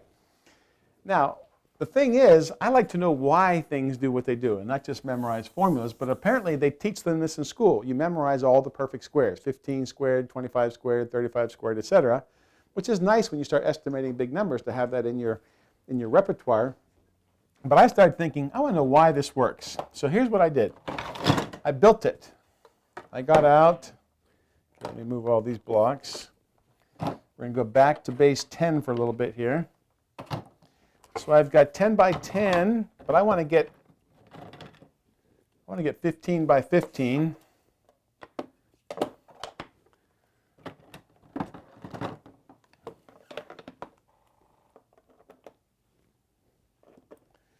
Okay, what shape is this? It's a rectangle and a square, so it's square. It's 15 times 15, or 15 times itself twice, 15 squared, right? So I saw right away, okay, well here's the 5 times the 5 will give me the 25. Because when we do the problem, we have 15 times 15, we get the 25. I see that, right? But what I also saw was, instead of 10 times 10, that's in the tens place, isn't it? Instead of 1 times 1 or 10 times 10, if you take all of these pieces and put them up here, guess what you have? Instead of 10 times 10, you have 10 times 20. You have 110 times 210. So instead of 1 times 1, you have 1 times 2, and that gives you 100, 225. Got that? Okay, so then I'm working along this, and I'm doing a math workshop a couple years later, and somebody said, would that work for something like 17 times 13? And I said, I don't know. And think about it. Do you think that would work? Well, what's 3 times 7? 21. What's, instead of 1 times 1, do 1 times 2? 221. You think that's right? Okay, so let's try it. Here's the key. You remember the difference of two squares? Couldn't I write 15 as the same as 15 plus 2? And couldn't I write 13 as 15 minus 2? Right? Okay, so now I could do this. 15 plus 2 times 15 minus 2. What does that look like, folks? That looks like the difference of two squares in reverse, because I could write that. That's the same as this, isn't it? Right? Because if the difference of two squares is the 15 plus 2, 15 minus 2. Okay, what is 15 squared? 225 minus, what's 2 squared? 4 equals? Bingo, it works. You should be going, woo, that's so cool, Mr. Denny. Thank you. One of the reasons I like this, though, is because it shows how algebra works in the decimal system. So now I have a new formula, and my formula is if these two numbers are the same in the tens, and these two numbers add up to 10, or are the same distance away from 5, remember, plus 2 or minus 2, then the difference of 2 squared, this Oriental math trick works. So that's my new Steve formula. I don't know, you can name it, whatever you want.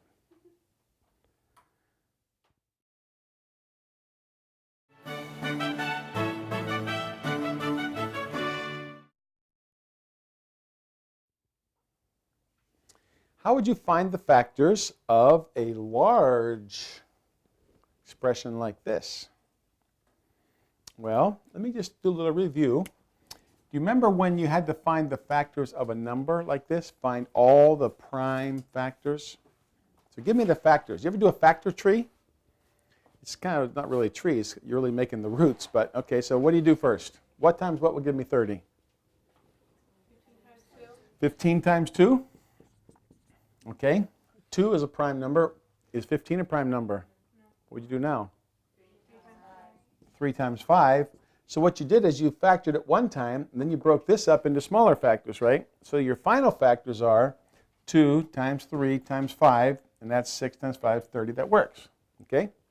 So what we want to do here is we want to factor this one. So how can we factor? What does this look like? Anything look familiar here? Well, whenever I see an even number in the exponent, I'm thinking squares. I could make this x squared squared, right? Why would I want to do that? Because if I can make this a difference of 2 squares, right? So if I've got something squared minus something squared, I get the difference of 2 squares. So now what I could do is I could make this x squared minus 4 times x squared plus 4. Couldn't I?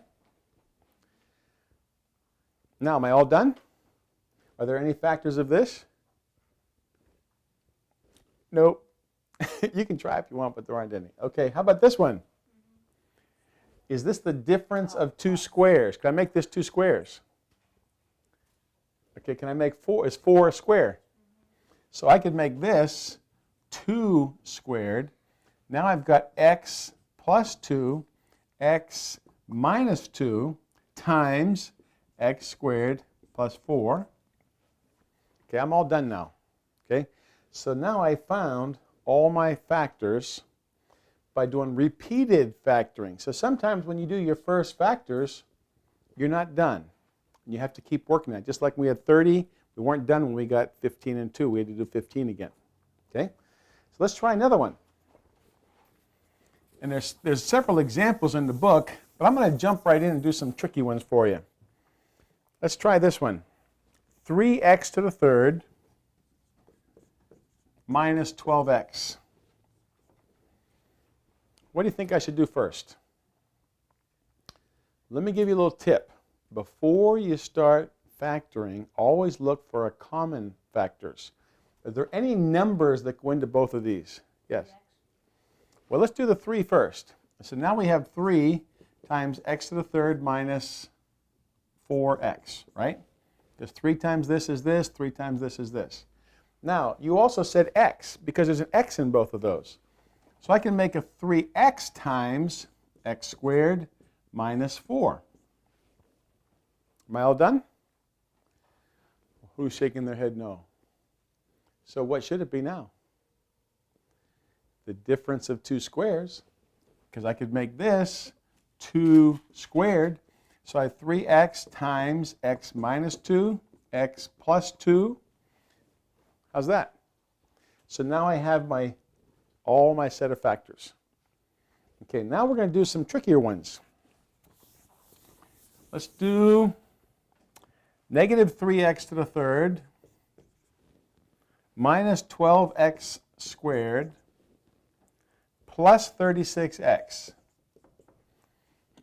Okay, First question, are there any numbers that go into all three of these? Any common factors? Yes. 3. So I've got negative x to the third and the 3 out here minus 4x squared plus 12x. Is that right?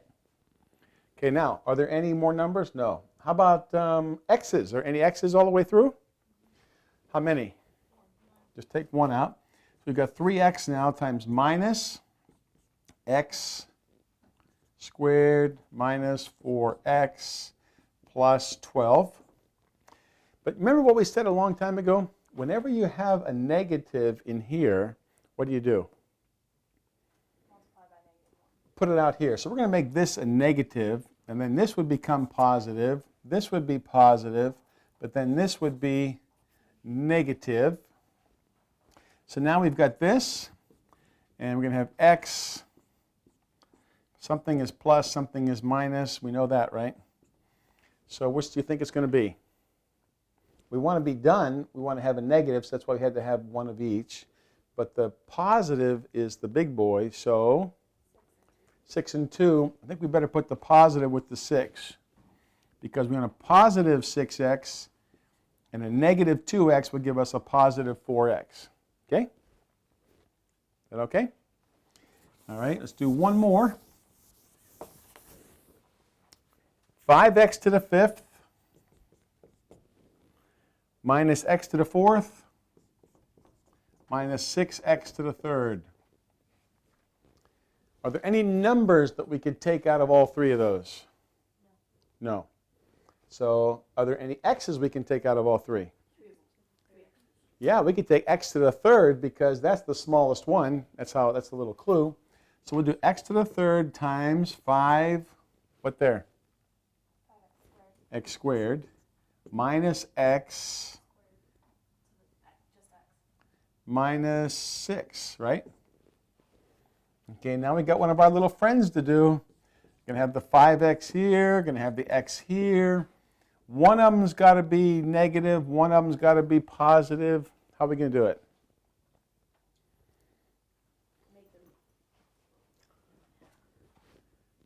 Okay, I think I can see it. I'm going to do this, see if that works. Because this will give me a negative 6x, right? This will give me a positive 5x, which gives me a negative x here. Negative 6 there, 5x, bingo. Okay? So this is repeated factoring.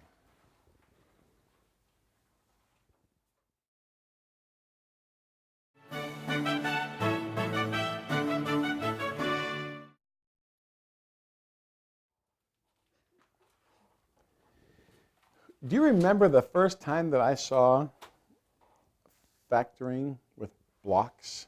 Can I tell you that story? I was at a conference one night, and I saw this guy doing manipulatives and factoring trinomials. He did lots of different things, but when he did this factoring trinomials, which we've been working on for several lessons, I got so inspired, I came home, I woke up my wife about midnight, threw blocks on the bed, said, watch me, I want to show you how to factor trinomials.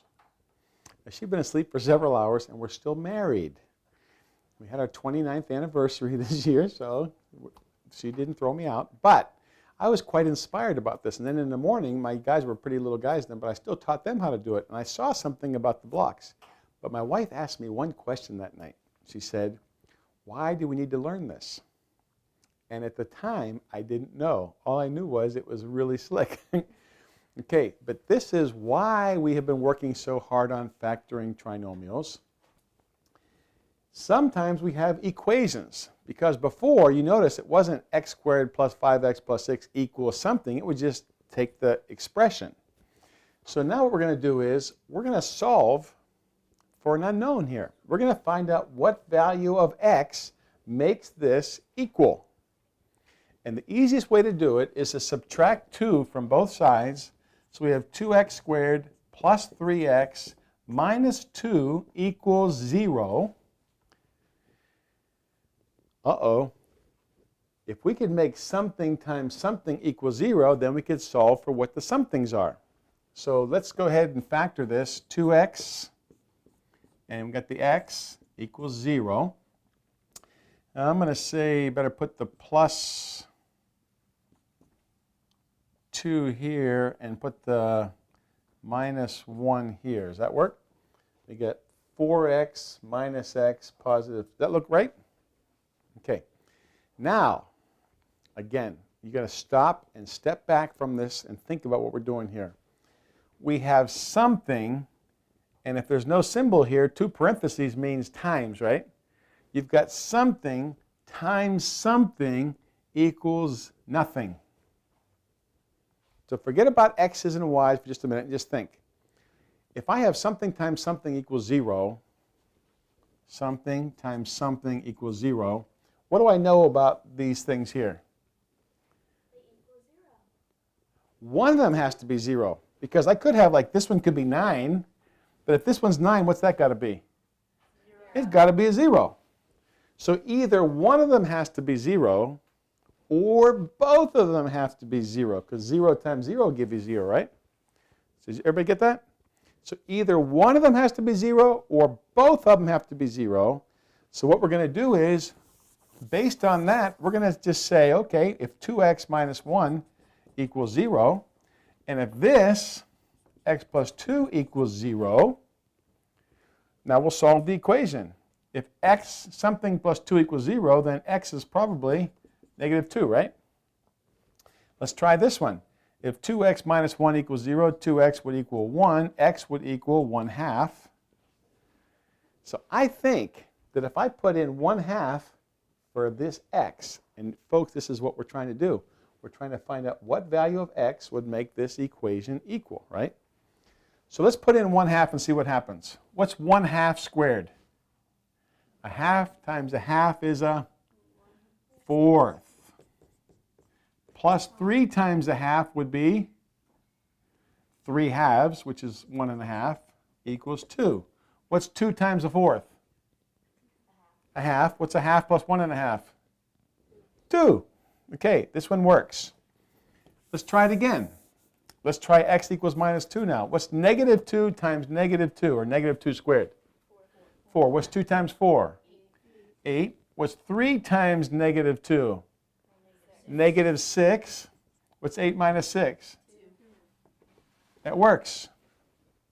Pretty cool, huh? But if we didn't know how to factor, how would we ever find out? You couldn't divide through by x.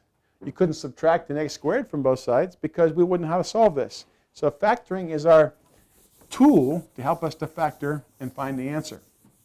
Okay, let's try another one. 2x squared minus x minus 3 equals 12. Now, if you want, again, pause, work on this a little bit, and come back. We'll do the solution. Okay, I'm going to subtract 12 because I want this to be 0, because I want something times something equals 0. So if I subtract 12 from both sides, I get 2x squared minus x minus 15. I know I've got 2x. I know I've got an x. Something times something. I'm going to say minus 5 plus 3. Is that right? Well, this would be minus 15, 2x squared, good. Minus 5x plus 6x. Nope. Got to switch the sign. Now I've got minus 6x, positive 5x gives me a negative x, right? Good. So now I just set 2x plus 5 equals 0 because one of these two or both of them have to be 0. X equals 3. 2x equals negative 5. X equals negative 5/2. Let's put it up here and see. What's 3 squared? 9 times 2 is 18. Minus 3 is 15. Minus 3 is 12. That one works. This one's a little tougher. Negative 5/2 times negative 5/2 is 25/4 times 2. So it'd be 2 times 25/4 minus a minus 5/2 would be plus 5/2 minus 3. Okay, if I have 2 on the top, 4 on the bottom, they cancel out. That leaves 25 halves. 25 halves plus 5 halves is 30 halves, which is 15, minus 3 is 12. So that's my two solutions. Okay? Okay, one more. And this is a little bit tougher. 3x to the third minus 27x equals 0. What do we do first? Factor out 3x. Factor out a 3 and an x. Okay, now that we're experts, we'll do 2 steps in one. So we take 3x out, and now we've only got x squared here minus 9. What's this look like? Difference of 2 squares. So this would be x minus 3, x plus 3. But don't forget our little 3x here. Now, this is what's new. This is why I chose this one for a sample problem. This guy here is also a factor. You've got something times something times something equals 0. So we have to start off by saying 3x equals 0. And so then x equals 0. Then we have to do x minus 3 equals 0, so x equals 3. X plus 3 equals 0, so x equals minus 3. So how many answers or solutions do we have for this one? 3. Let's try them. If x is 0, 0 to the cube, 0, minus 0, 0. Bingo, that works. 3. 3 times 3 times 3 is 27. 27 times 3 is 81 minus 27 times 3, which is 81, 0. Okay, negative 3 times negative 3 times negative 3 is negative 27 times this would be negative 81, right? But negative 3 times of negative 27 is positive 81. All three of these are the solutions to the problem. Nice job.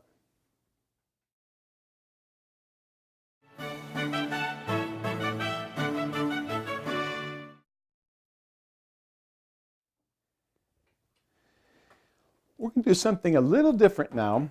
We're going to be changing, not numbers, we're going to be changing the values. We're going to be changing the what kind. I'll give you an example. If I want to change 2, and what's that line mean there? You know what that means, one line? Yeah, right. So we're going to put either, we can do either one. So 2 feet, and I want to change it and see how many inches that is, which would be 2 dashes, right? So how many feet are there? I mean, how many inches are there in 2 feet? Well, let's just figure it out. And you know what, you're going to go, I can do this in my head. Well, yeah, but I have some tougher ones that you can't do in your head. So let's learn the symbolism and learn all the different tricks here. Think of this as a fraction, and think of the feet as also being a fraction. Okay? And then what I want you to do is, I want you to think, I've got to change feet to inches. And so if I multiply, now think about this. We already talked about you can add 0 to something and it'll still be the same thing, right? Can you multiply by 0? Will that make it the same thing? No. What do you multiply by a number that makes it the same thing? 1. Right? So we're going to call that a unit, or 1 unit. So if I multiplied this by 1, would it still be the same thing? Okay, keep that whole big thought in mind. In fact, if you want to, you can even picture a big 1 here. Okay, now, but I know that I want feet gone and I want inches left, so I'm going to multiply by something that has feet in the bottom, so it will cancel out. Now, I've got to make this the same, though. It's got to be equal. It's got to be 1. So what's the same as 1 foot, but it has inches in it? 12 inches. So I can multiply this by 12 inches, and then the feet are gone, and I've got 2 times 12 is 24 inches. Okay? See that okay? So we call this a unit, because this is 1 unit, and this is a what? Multiplying sign, so it's unit multipliers. I'm going to do several examples. What if we had to change 64 ounces and we want to change this to so many pounds, lbs? What would I multiply times this without changing the value, but that would no longer make it ounces? What should I put in the denominator over here? Well, let's put ounces down here, because the first thing I'm thinking about is not numbers at this point. I'm just trying to get rid of these ounces. But what do I want to have left when I'm all done? Pounds. So I'm going to put this up here. Now I look at this and think, okay, how can I make that equal to 1? Well, how many ounces in 1 pound? 16. So I put 16 down here and I put 1 here. Are these the same? Then this is 1, so I'm not changing the value, just changing the form. So 64, but now this is in the denominator, so that means divided by 64 divided by 16 is 4 pounds. Okay, so my answer is 4. So the key is making 1 and making sure that we get the correct values. See, the numbers tell us how many, but these tell us what kind. Okay, let's try one more. Change 1/2 of a yard to inches. 1/2 of a yard to inches. So I'm going to put 1/2 yard times what will give me inches. Now, you have to know some of these measurement things though, right? You have to know how many inches in a yard, and inches in a foot, and ounces in a pound. So hopefully you can memorize some of these. If you forget, I think there's an index in the back and glossary and different things that we have these measurement things down.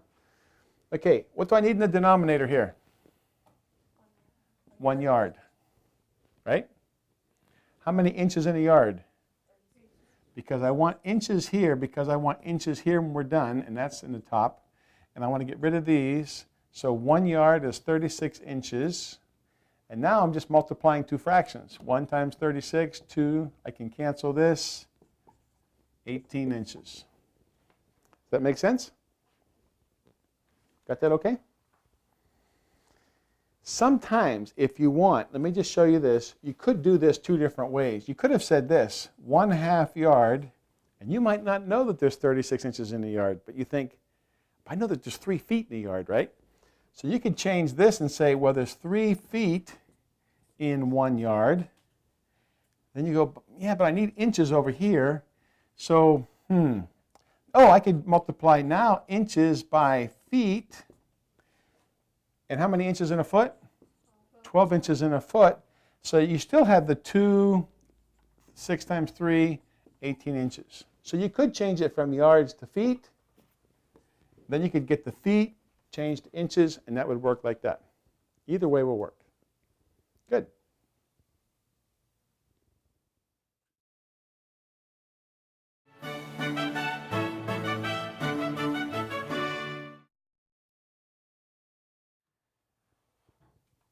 Do you have any idea how many inches there are in a square foot?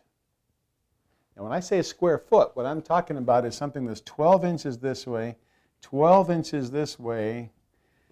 And so when it's all done, it's what? 144. It's pretty close to the blocks, by the way, if you're interested, because that would be 10 by 10. And if you put 2 more there and 2 more, that was pretty good drawing. So what do you have up here? 4. So you have how much? 144, right? Did you ever think it'd be that much? Can you picture a cubic foot? A cubic foot would be, now it would be this far out. So it'd be 12 inches this way, plus 12 inches this way, plus 12 inches this way. Can you mentally picture that in your mind? Okay, how many cubic inches in a cubic foot? Okay, well, that's the kind of stuff we're going to work on in this lesson. We're going to use the same concept we learned with unit multipliers, but we're just going to take it up a notch. So let's change 1 square foot. Now there's a couple different ways we can do this. We could put the little square foot foot. But what I like to do is put foot squared to remind me that it's foot times foot. And therefore, if I'm going to change this to inches squared or inches times inches, I've got to do this twice. I've got to multiply by 12 inches in 1 foot times 12 inches in 1 foot. You see that? Because I need, I'll put the little feet in here in case you forgot. I need 2 of these guys. So this one does this one and this one does this one. And now I've got inches times inches. That's why I have inch squared. So 1 times 12 is 144 square inches. That make sense? But it's helpful to estimate sometimes before you do too many. Okay, try this one. 2 cubic feet, 2 cubic inches. We're going to go backwards now. 2 cubic feet. So 2, how do you want to write cubic feet? Well, let's put the feet cubed, or just, how did I do it in the book? I did it 3 times. I did times 1 foot over 1 times 1 foot over 1, okay? So now I want, when I'm all done, I want inches times inches times inches. I want inches cubed. So what do I have to do now? I need to get rid of the feet. So where do I put the feet now? On the denominator. So I'm going to have 3 of these babies. And I've got to have 12 inches, 12 inches, 12 inches. Whew. Who can memorize, who multiply that? 12 times 12 times 12 is, I think it's 1728, isn't it? 1,728 times the 2. Okay, so all of our feet canceled. So what's 1728 times 2? 3456? Pretty close. Okay.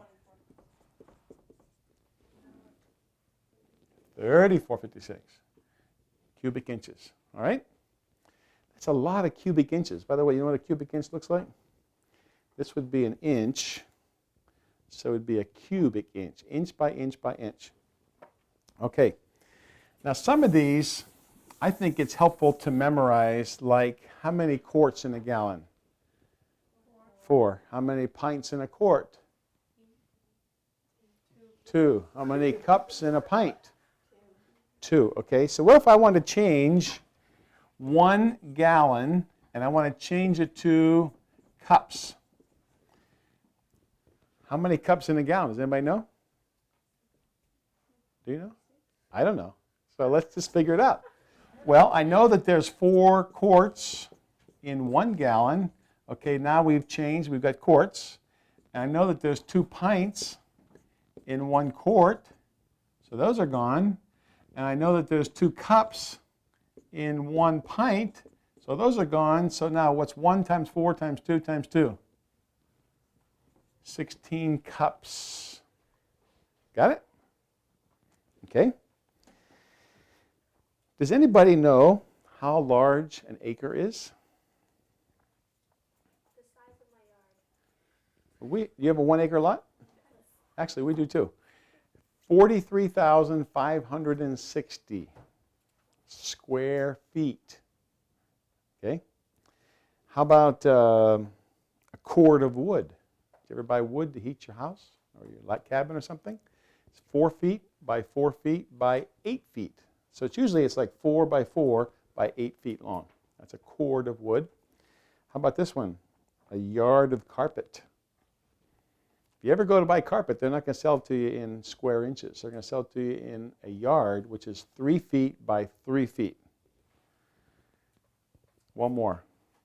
And this is one I like. How much is a yard of concrete? Does that mean your whole yard is covered with concrete? Now, my son wants to have his yard with concrete, so he won't have to cut the grass.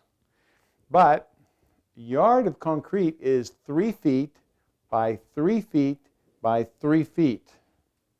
That's a lot of concrete. And that's the kind of things I do when I have time on my hands. I think, if I was to make a concrete deck that was 1 square foot anyway, then I have to get 27. Then if I make it, 6 inches, then it would be, anyway. I sliced a little yard of concrete and see how big a deck I can make out of 1 yard. But those are helpful to know. Am I rambling? Let's stop.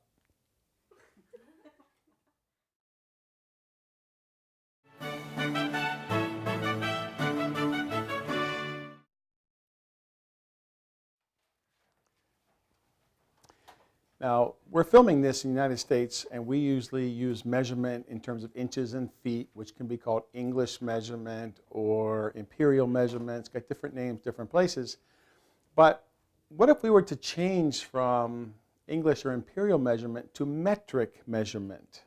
Because we have to know both, don't you? You agree with that? In fact, I'm of the opinion if we were all metric, you would find it a lot easier. We wouldn't have to do the last 2 lessons in converting things because all you do is move the decimal point instead of changing from ounces to pounds, etc. So you have a chart in your book, and it has the conversions. And I'll give you a couple of them. For example, on the one side it says imperial to metric, and the other side it says metric to imperial. And the conversion are not exactly the same just because of rounding. So you might get different answers if you do different ways. So just keep that in mind. But let's say we want to change 34 inches. We want to change that to centimeters. So over here, we might as well leave it the inches. And over here, we're going to have the centimeters. So what we have to do is we have to look on our chart. And there's 2 different ways we could do it. We could put, well, what do you think we should put over here first? We want to get rid of, what? Inches. And we want to end up with centimeters. So we should probably put the inches in the denominator, centimeters here. And so it turns out that the first chart says that there's 1 inch in 2.5 centimeters. So then what you do is you multiply 34 times 2.5, and I can't do that in my head. What is the answer? Looks like 86. Is that right? Let's do it real fast. 2, 15, 68. What is it? 85. Okay, that was right. Okay, 85 centimeters. Okay? Now, we could have also done this a different way, though. We could have put, if you look in the right-hand chart, we could have put down 1 centimeter, and it has 0.4 inches. Now, you'll still get the same answer in this one, but sometimes you won't because sometimes this conversion rate is not exactly the same. But which one would you rather do? Multiplying 34 times 2.5 or dividing 34 by 0.4? Yeah, I'd rather multiply myself. So you can choose. You can either divide or multiply, but you've got 2 options. They still have the centimeter and the inch in the correct places so that these would cancel, but the only thing is whether you want to divide or multiply. All right? So let's do another one. Let's change 5 liters to quarts. 5 liters, we want to change that to a quart. So what do we multiply? What's going to be in the denominator of our unit multiplier? We're going to put the opposite of this, put this here so that these will cancel out, right? Then we're going to put quarts up here. Now, again, you have 2 options. You can either put 1.06 or you could put this. You could put 1 quart is 0.95 liters. Okay? You're still going to get the liters will cancel. You're still going to end up with quarts. The difference is this answer is 5.3 and this answer is 5.26. So it's close, right? But it's mostly a question of whether you want to multiply or whether you want to divide, but either one will work. Okay? That's good.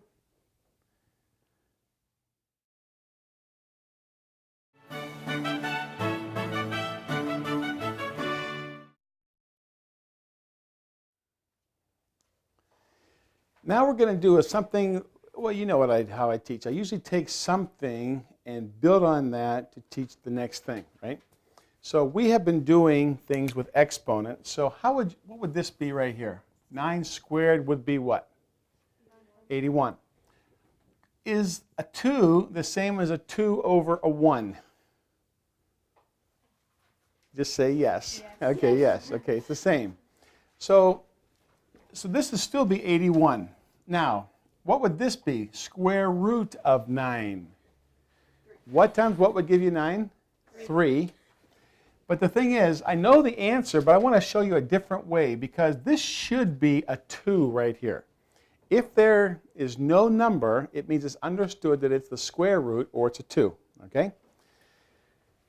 What we can do is, this is the opposite of squaring something, is finding a square root.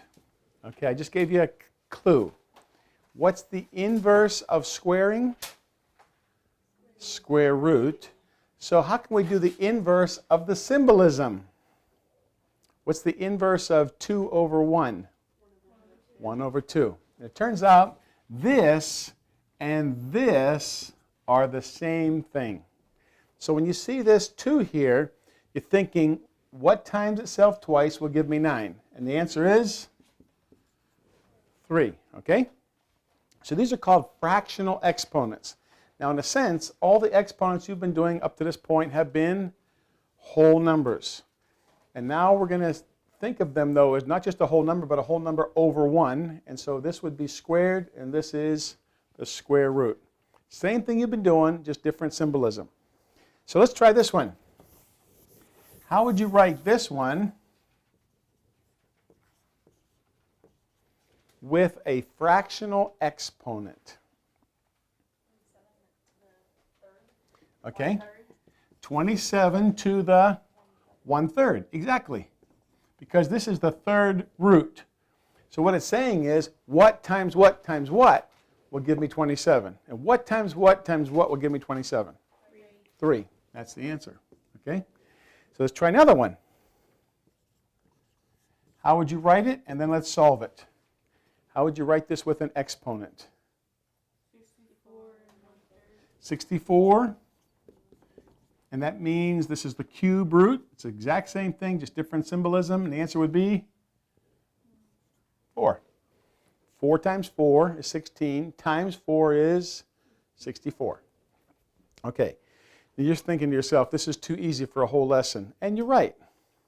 So here comes something to make it a little tougher. Let's start with a clean board.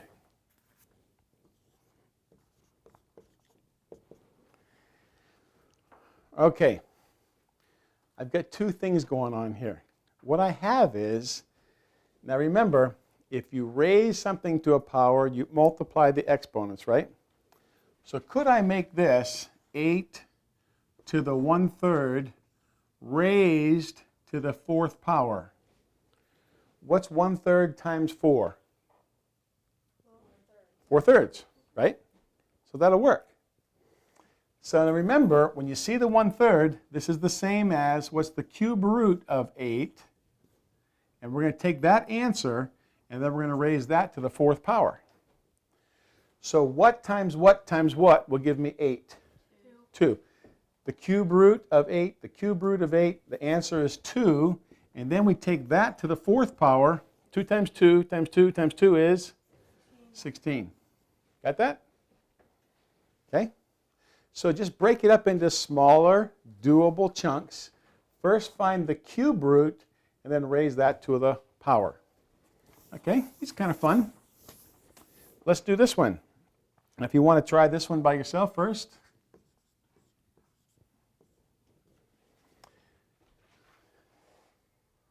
What's the first thing you want to do to make this more doable? Well, let's make it down here first. Let's take the square root.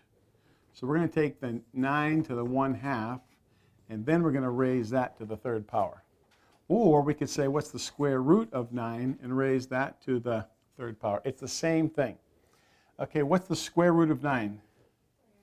3. What's 3 times 3 times 3? Because this would be 3, and 3 to the 3rd power would be 27. Very good. Okay? So only thing we really learned is that this is a new way of showing square roots, because we knew about raising a power, you multiply the exponents, right? So that wasn't new. What if you had a problem that had this 9 times 3 to the third. Now, there's a couple different ways you could solve it. What's one way you could solve it right away? You could just say, what's 3 to the third? 3 times 3 times 3 is 27, times 9 is, and you could solve it. Or, watch this. Couldn't we make 9 3 squared? And then we already have the 3 to the third. Now, if we're multiplying two numbers with the same base, we can add the exponents, and that would be the answer. Okay?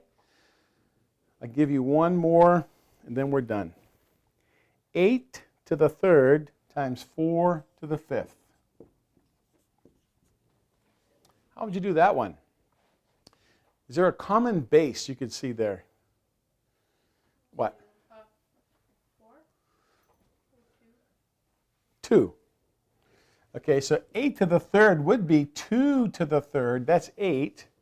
And this to the third power times, and 4 would be 2 squared, and this to the fifth power. Okay, when you raise it to a power, what do? 3 times 3 is 9, so that'd be 2 to the ninth, times 2 times 5 is, and now if you multiply two numbers, same base, add the exponents, 2 to the 19th. How's that? There you go.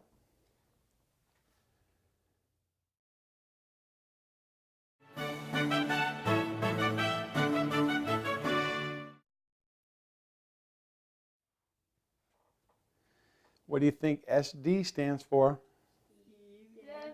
Good try, but it's not it. It's a significant thing we're going to talk about. This is a significant subject. In fact, it's about significant digits, and that's what SD stands for, significant digits. Now, this is a topic that we're going to use mostly in science, which is one of the reasons that you take algebra. Did you know that? Did you ever wonder why you're taking this class? It's probably too late to ask now that you're only a couple lessons from the end. But one of the reasons that you take algebra is to prepare you for classes like chemistry and physics, where you will do real things even more than what we're doing in algebra, okay? Real applications. Sometimes I think of algebra as like learning another language, because algebra is the language of upper level math. And trigonometry and calculus, believe it or not, are very practical.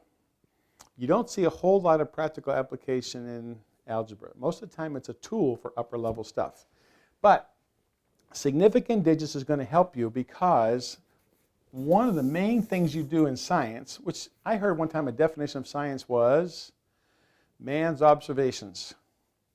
But it's when man observes things, he often measures them. And measurements are usually approximate. Have you ever measured something? What do you use to measure it? A what? A ruler? Do you get exact answers? Well, when you look at it, if you look at it from this side and you look at it from this side, it can be off an eighth of an inch sometimes. So, and the more little delineations on your ruler, the more accurate you're going to get. But still, in their best sense, they're approximations. Okay? So what we're talking about here is precision and accuracy. And you have to remember that most of the time measurements are not that accurate, but how precise they are, we need to know. For example, I measured my foot one time, and it was 13.125 inches. All right? I haven't measured it lately because I wear my sandals and bare feet lots of the time. Sometimes my feet are still expanding. So I don't know what it is now, but that's pretty close to a size 14. Now, that's pretty precise. How many significant digits are up there? There's 5 digits up there. So all 5 of those are significant. Then if I said to you, now here, this is where, and you might have to read this lesson 3 or 4 times and watch it a couple times to get this. So be encouraged. It's all right if you don't get it first time.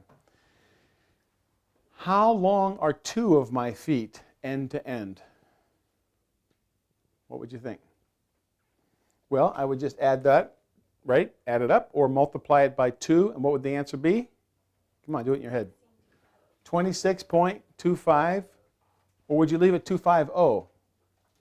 When you're using significant digits, you'd put the whole thing there, because I started with 5 digits and I'm going to finish with 5 digits. because that's how precise I want to be. But you know what? The 2 is not that important because the 2 just tells me how many of these. This is the measurement. Okay? So the 2 isn't involved. It's this is the key. Now let me give you some examples. And the hardest one is what to do with 0. Because what do we normally call 0? A placeholder, right? So this number right here, 6007, how many significant, precise digits would I have in this number right here? How many think 4? How many think 2? 4. If the zeros are in between the number, then this is accurate to the thousandth, hundredth, tens, and units place. So all 4 digits are important, okay? But what if I only had this? 1 significant digit. Because the thing is, this might have been 597, and I rounded it to 600. It could have been 602, and I rounded it to 600. But if those zeros are just there holding the place, they're not significant. So that would be 1 significant digit. And you're going to know why in a minute, why we have to measure 1 or 2. How about if you had this? How many significant digits do you have there? I see lots of different options. Turns out, folks, 1. Because all we know is that's in the 10th, 100th, 1000th, 10,000th place, but we don't know. These are just placeholders, so they're not significant. Okay, 1 significant digit. What if you had this?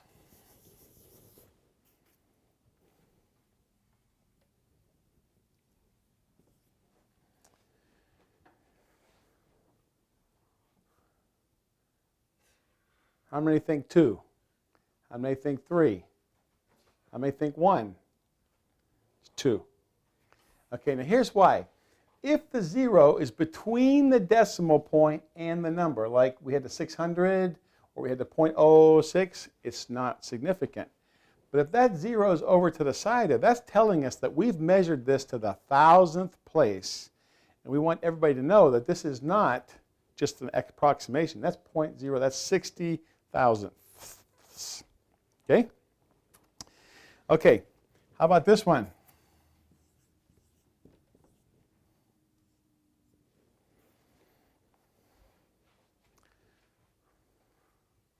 Wow, you guys are getting pretty sharp now.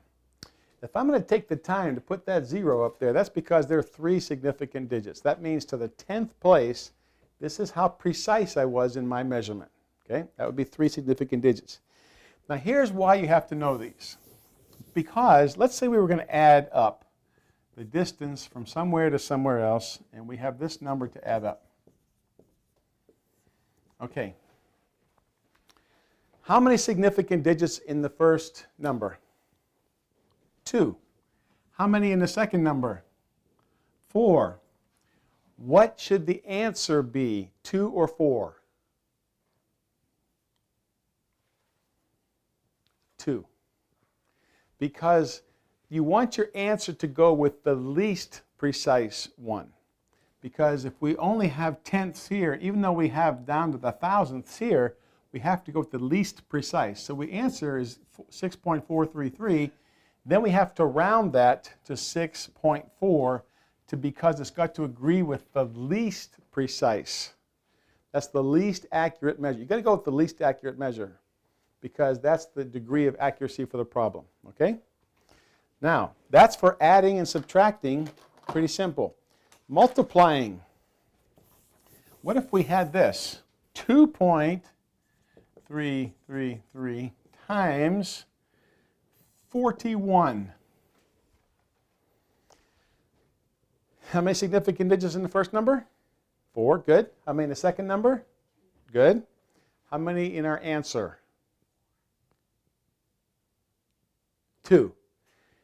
Because even though you multiply this out and you get 95.563, you have to go with the least precise. So we're going to round this up to 96. Okay? We got to agree with the least precise measurement because that's the accuracy of our experiment is based on the least precise measurement of all of them. Okay, how about a division problem? You could probably figure this out now. What if you had 9.5653 divided by 2.33? And the answer is 4.10. Okay. Now let's look at this to see how accurate we should put our answer. How many significant digits here? 5. How many over here? 3. So where do you think the answer should be? 3. You go with the least precise. So this one would be round up. The 5 would make that a 1. So we would put this down for our answer if we're using significant digits. Okay? Least precise is the key. Now, remember what I said in the beginning, though, and see if you remember this. How long are 2 of my feet end to end? 13.125 inches.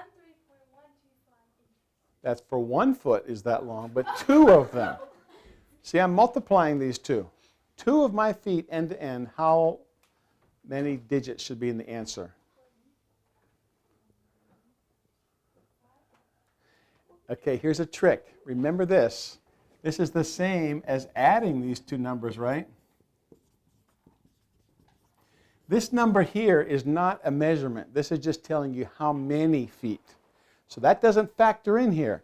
So the answer is 5. You leave it 26.250. Okay? So when it's telling you like 2 of the distance to the Earth or something like that, the 2 is not important because it would just be like adding it, wouldn't it? And the adding it would have all 5 plus all 5. Answer would be 5. Okay? Now, once you can do these significant digits, there's something else called scientific notation. And let's take the distance. How far is it from the Earth to the Sun? Well, you know what? That's one reason we have significant digits, because it's not a perfect circular orbit, is it? It's an ellipse. So we say approximately 93 million miles. If we were writing this with exponential notation, we would just say 9 times 10 to the 7th plus 3 times 10 to the 6th. You seen that? Okay. But scientific notation is different. You only want one number in the units place, so what you would say is 9.3 times 10 to the 7th. Okay? So you find out where that decimal point is by going 1, 2, 3, 4, 5, 6, 7, and you've got 9.3 times 10 to the 7th. Now this guy right here is called the mantissa. I have no idea where that word comes from. It sounds like an insect to me. But anyway, mantissa, and this little number here is called the characteristic. Why do you think we use these kind of things right here? Why don't we just leave it 93 million? This is a lot simpler to me than error does it. Well, what if you had to multiply 93 million times 200? How would you do it? Well, you have to drop down your zeros, and there's a zero. It's a whole bunch of paper and a whole bunch of zeros. But what if you did this? 9.3 times 10 to the 7th times 2.0 times, oh, that wouldn't be a 2.0 though. It's only got a 1 significant digit. 10 to the 2. Now what we do? We can take the 2 times a 9.3 and we can get 18.6. 10 to the 7 times 10 to the 2 is 10 to the 9th. What was the first thing I said, though? We never have more than 1 digit in the units place. And what do we have over here? We get 2 digits. So we have to change this little thingy here to 1.86 times 10 to the 1. Is that right? And then take that times 10 to the 9th. So what we get is 1.86 times 10 to the 10th. Okay? Whew. It's a lot of stuff. It's not that bad once you get at it, because all you're doing is using exponents and different notation. Okay, tell me this one. I'll give you a bunch of problems. I'm going to give you 4 problems. You can pause them between them to practice. Write this number in scientific notation. 135,000. Don't forget, only one number in the units place. And I want you to tell me how many significant digits you think it has. So what you have is 1.35 times 10 to the 1, 2, 3, 4, 5. How many significant digits? 3 significant digits. What's the mantissa?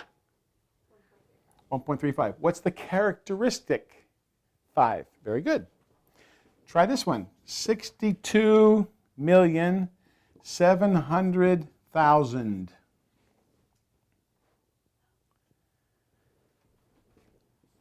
6.27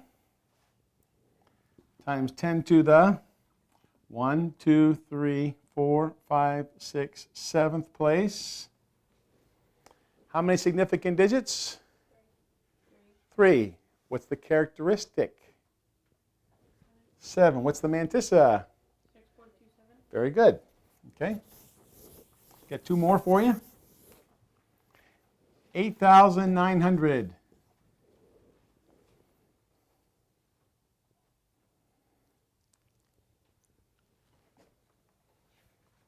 Okay, that would be 8.9, 1, 2, 3, times 10 to the 3. What's the significant digits?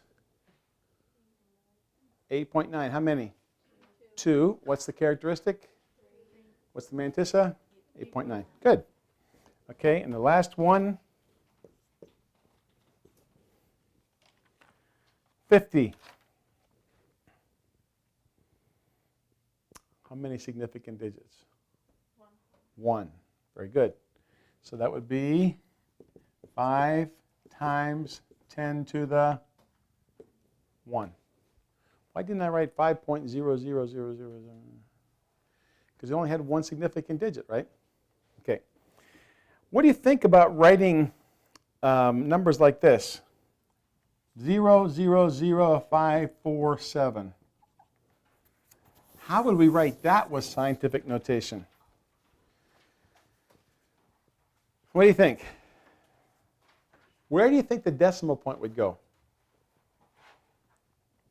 We want to have one number in the units place. So how would I get one number in the units place? Yes? Move it over 4 spaces. How if I put the decimal point right here? Then I'd have 5.47, 3 significant digits, right?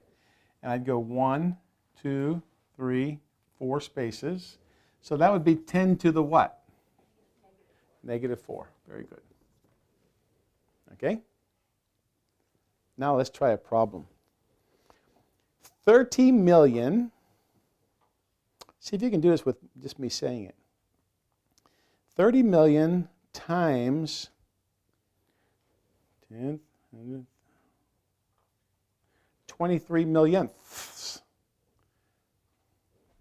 30 million times 23 millionths.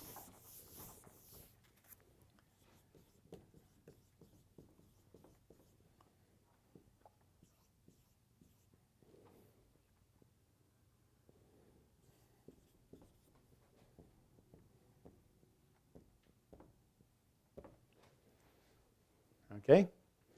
This is where it's helpful to know scientific notation. Let's try it.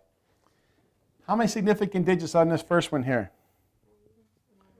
Okay, so we're just going to say 3 times 10 to the what? 7th. Okay?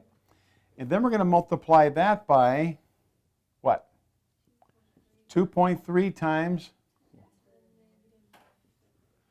10 to the -5th. Okay, so we get 3 times 2.3 is what?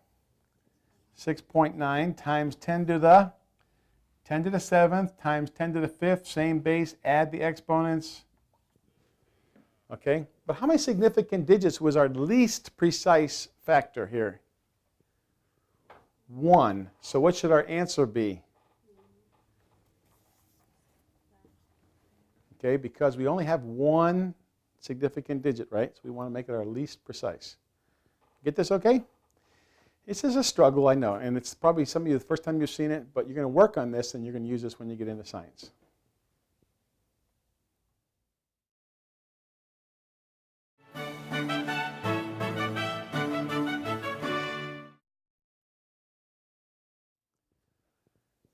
Okay, now my class has been waiting patiently for a joke, so I'll give you a couple this lesson.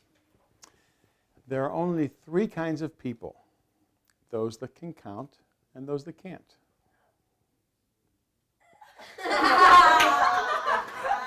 That was a very fake laugh. Okay, so now I'm going to give you another kind of joke. But this is a true statement. There are only this many kinds of people: those that understand binary and those that don't. And you won't get that until the end of this lesson. Hopefully you'll get that by the end of this lesson. Remember, there are only this many kinds of people: those that understand binary and those that don't. So hopefully by the end of the lesson, some of you will understand this. So here we go. Most of the time in America, we operate in what base? Now we've been talking about in here, we've been doing a lot of base x, right? X to the 1, x to the 2, x to the 3. But if you had the number 156, how would you write that with exponential notation? This would be 100, this would be 50, and this would be 6, right? That would be 10 squared, 5 times 10 to the 1, 6 times 10 to the 0, right? You remember this? We've done this before. So every place value is based on 10. 10 to the something. And I'll just give you this little tip. The only thing that we really have consistently that's base 10 is money. So if you have 9 pennies and you get one more penny, now you have 1 dime. You get 9 dimes, you get one more dime, now you have $1. You get 9 $1 bills. The decimal system is based on counting to 9 and starting over. And when you start over, you use this, right? Okay, everybody get this? So we've been using base x in algebra, but everything we do in America, you don't count to 10, you actually count to 9, and then you start over. So you count 0, 1, 2, 3, 4, 5, 6, 7, 8, 9, and one more penny gives you what? 10, which is really 1, 1, 0, right? Okay. Now we have other bases. How many feet do you count to before you switch to a yard? 3 feet in a yard. And we use base 12 a lot, believe it or not, because how many inches in a foot? 12. Eggs in a dozen. 12. Months in a year. 12. You think of any more? Hours on a clock face. So we use 12 almost as much as we use base 10. In fact, in some ways more. But money is the only thing that's pure base 10. All right? So I want to talk to you about how to switch back and forth between base. Well, let me just start with base 4. That might be a little bit easier. In base 4, there is no such thing as 4. Let me show you how to count in base 4. You would say 0, 1, 2, 3, 1, 0. Then you'd say 1, 1, 1, 2, 1, 3, then what? 2, 0. You're catching on. And then you say 2, 1, 2, 2, 2, 3, 3, 0, 3, 1, 3, 2, 3, 3. Oh, but there's no such thing as a, what's a whore? I never heard of that in base. What do you do? 100. Very good, very good. And then you do 1, 0, 1, 1, 0, 2. So you only have 4 digits. You have 0, 1, 2, 3, and then you start over. Okay? You got a list of this in your book. Let me try another one. What if we were operating in base 7? Help me count. 0, 1, 2, 3, 4, 5, 6, 1, 0, 1, 1. that's it. And how high? What would be the biggest 2-digit number in base 7? 6, 6. And one more would be 1, 0, 0. What would be the 3-digit biggest number in base 7? No, 6, 6, 6. And then you start over and you'd have 1, 0. You get the idea? Okay. So now, what about in base 2? If there's no 2, what do you do? Well, that rhymed. 0, 1. 2, 0.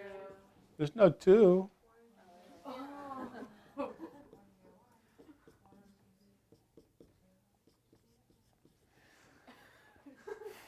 Now, in base 10, this would be 0. This would be 1, 2, 3, 4. 5, 6, 7, 8. Okay? So we got to figure out how to go back and forth between these bases. But by the way, do you know who uses these kind of binary? Are you thinking about the joke now? Binary means 2, by, bi is 2, like binomial. So base 2 is this, okay? Remember my first thing I said? Second joke, I'm sorry. In the binary world, there are only this many people. Those that understand binary, they don't. What I'm really saying is only two kinds of people. Those that understand binary, those that don't, right? Because this in binary is the same as 2 in base 10.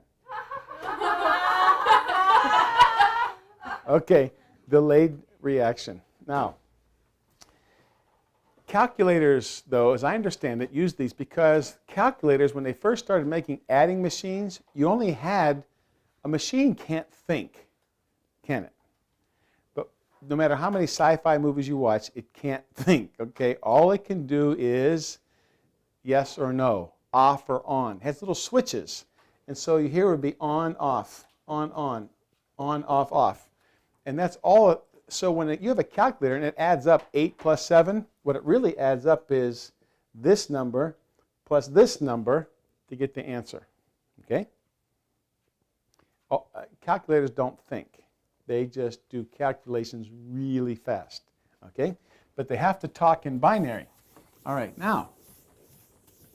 So let's take a number like 156. I used to say that was, when I first taught this to younger kids, I would say this is decimal street because everybody's based on 10, because deci means 10. But what if you were in base 4? Guess what everybody's based on? It'd be based on 4, so I might call that quad street, okay? So here's the deal. We're going to change a number. Let's change 312 in base 4. Now, all these years that you've been doing 156, it should have had a little 10 down there. But it didn't because we get tired of writing it because most of the time, we're always operating in base 10. But if you see this little sub 4 down here, it'd be like this. Now, in quad street, you still have the little units house, which is 4 to the 0, and that's what? That's ones, right? Ones are units. The next house would be 4 to the 1 power, which is 4. The next house is the 4 to the 2, which would be 16. The next house would be 4 to the 3, which would be 4 times 4 times 4, 64. So these are all base 4, but this is when you convert them to base 10, right?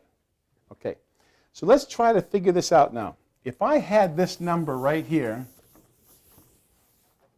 we'll do several of these examples until you kind of click with you. Notice that I don't have any 4s in there, right? Biggest number I can have in base 4 is 3. What's the biggest number I can have in base 9? 8. Okay. What's the biggest number I can have in base 10? 9. That's right. The biggest digit we have is 9, right?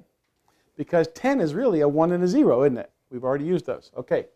So what we have is exponential notation. You have 3 times 4 to the something plus 1 times 4 to the something plus 2 times 4 to the something. Remember our quad street. Remember the first house?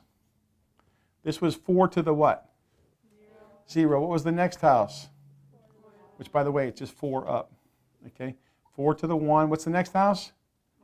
4 to the 2. Okay, so this is 4 to the 0, 4 to the 1, 4 to the 2. Okay, so now what is 4 to the 0? 1 times 2 is? What's 1 times 4? What's 3 times 16? 48. What's 48 plus 4 plus 2? 54. So this is the same as this. So if you're changing from base 4 to base 10, just break them out using the exponents and then add them up to get your base 10. All right? You see that okay? Lie to me. We'll do a couple more until you get more comfortable. Let's change a big number now. Now what in the world we do in base 12? We've only got 9 digits plus 0. So how do we count in base 12? Let's start with 0. What do you think's next? 1, 2, 3, 4, 5, 6, 7, 8, 9,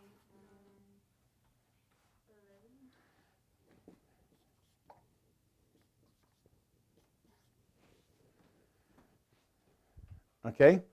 10 and 11, and if it was base 16, we'd have A, B, C, D, E. But the 1, 0 is always it's the 16 in base 16. In base 12, it's 12, okay? Because you don't have a 12, right? You just have 1, 0. In fact, if you think of it, it's probably better to even to write it over here, the 1, 0. Because you only go up to the largest digit. So we have 1, 2, 3, 4, 5, 6, 7, 8, 9. Instead of 10, we have what? A, B. Okay. Now, let's just do this right next to it. Let's just do base 10. It would all be the same to here, and then we would have what? 10, 11, 12, right? So in base 12, this is the same as this in base 10. Let's do some more. I think you'll get it. Okay, so if I showed you this number here, 5, 8, B2, base 12, and I want to change that to base 10. Okay, you want to try it? If you're at home, you can get your little pause button and try it. So the only thing you have to do when you're changing from base 12 to base 10 is substitute each of the exponents based on 12. Okay, so here we're going to have 5 times 12 to the something plus 8 times 12 to the something plus B times 12 to the something plus 2 times 12 to the something. Okay? You ready? 0, 1, 2, 3. What's 2 times 1? 2. This is easy. B. What is B really? 11. What's 11 times 12? 132. What's 12 squared? 144. Okay, when you multiply 144 times 8, you get 1152. And what's 12 times 12 times 12? 1728. Times 5 would give you 8, 6, 40. And when you add all those boys up, you're going to get 9926 base 10. Okay? So if you're changing from a different base, you're changing from base 4, you do 4 to the third, 4 squared, 4 to the 1, 4 to the 0. Changing from base 12, 12 to the third, 12 to the second, 12 to the 1, 12 to the 0. You get that okay? How do we go backwards now? If we're multiplying by all these guys, just keep this thought now. I'm multiplying all the place values by a factor of base 12, right? Okay, so now we're going to try when we go the other direction. Let's change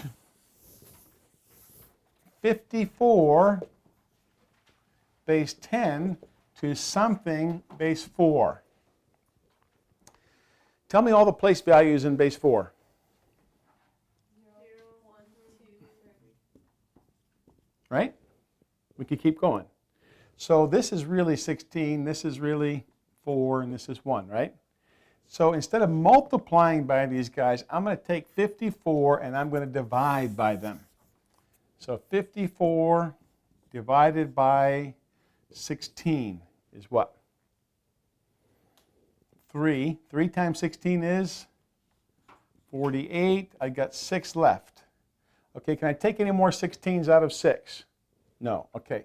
So now I take 6 over here, and I think, the next one was 4 squared. Would be 4 to the 1 would be 4. How many 4s can I take out of 6? 1. 1 times 4 is 4. How much do I have left? 2. Then I take 2 over here and divide him by 4 to the 0, which is really what? 1. And that's what? 2. Oh, you mean this? Wasn't that the first problem we did a little bit ago? Okay. So if you're going from base 10 to base 4, you start dividing by multiples of 4. If you're going from base 4 to base 10, you multiply by the, what do you call it? The powers of 4. Instead of dividing, you multiply back and forth. Okay? Okay, one more time. There are only 10 kinds of people, those that get binary and those that don't. Thank you.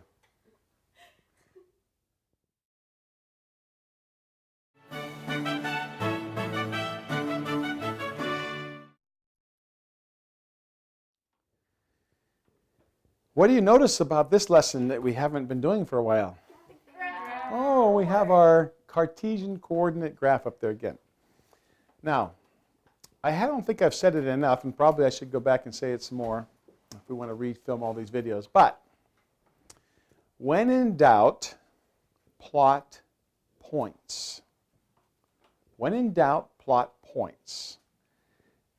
And when searching for an easy point to choose, pick 0. Okay, so that's my 2 pieces of advice for you in this lesson. When in doubt, plot points, and pick 0 for the easiest points to plot. Okay? So now I'm going to draw a new curve that you haven't seen yet in this class. Okay? Now, I know exactly how to draw this because I'm familiar with this shape, and I'm hoping at some point you will be. This is not a big topic in algebra, which is why it's at the end of the book. We're going to pick this up again in geometry, spend a lot more time with it.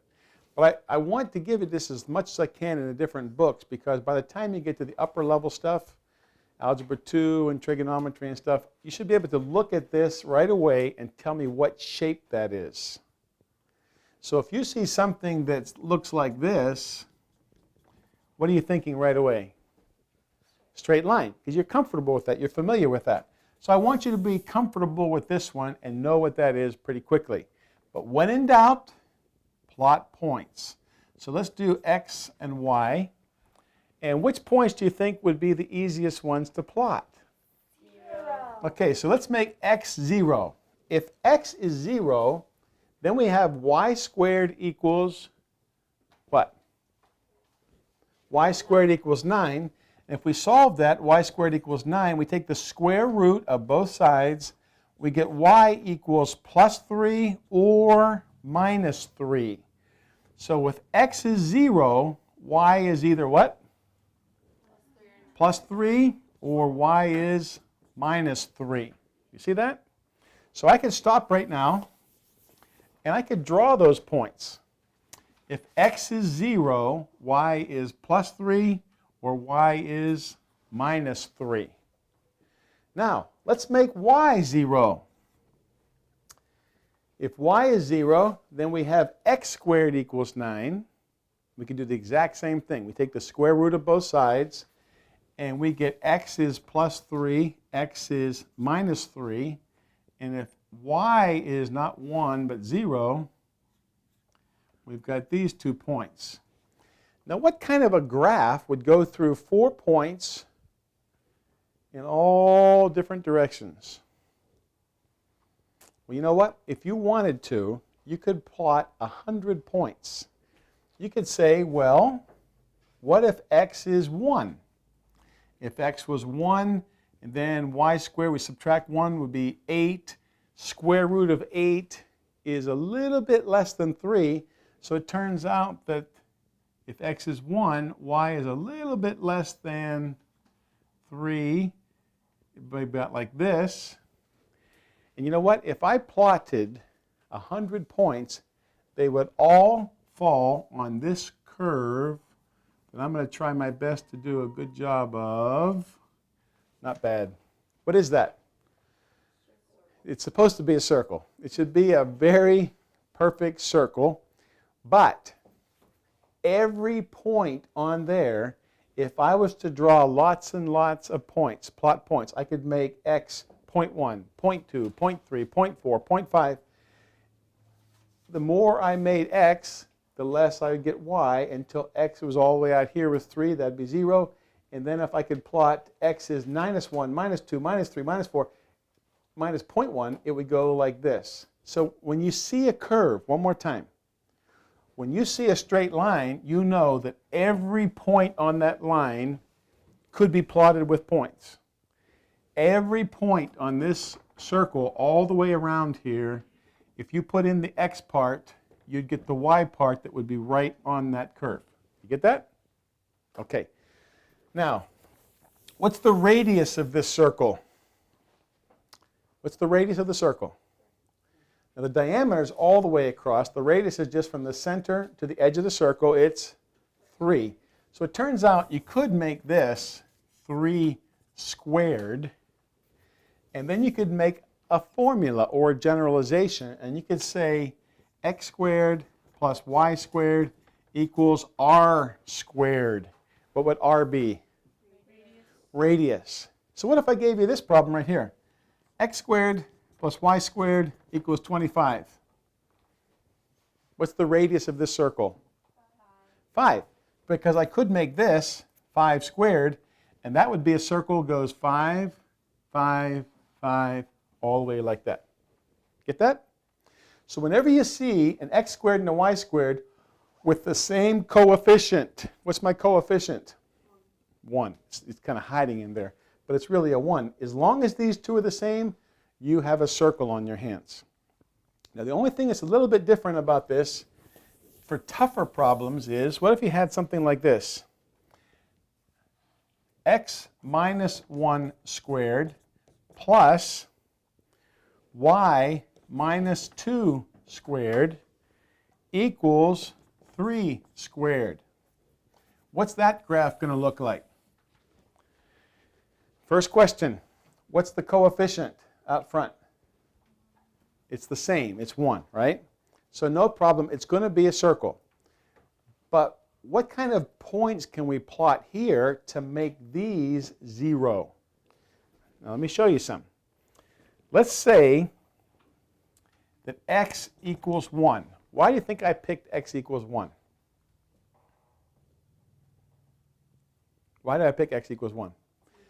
Because this will make this a 0 then, right? So if x equals 1, then what I have is I've got y minus 2 squared equals 3 squared. And I can work this baby all the way out now. Watch. Y squared minus 4y plus 4 equals 9. Subtract 9 from both sides. Y squared minus 4y minus 5 equals 0. Ooh, this is reminding me of something. Now I can factor this. Y minus 5, y plus 1. That look right? So if two things multiplied together equals 0, then y must be what? This must be 5 or negative 1. So watch this. If x is 1, y is 5 or minus 1. Okay, got that? Let's keep going. What do you think I'm going to make y now? Y. That's right.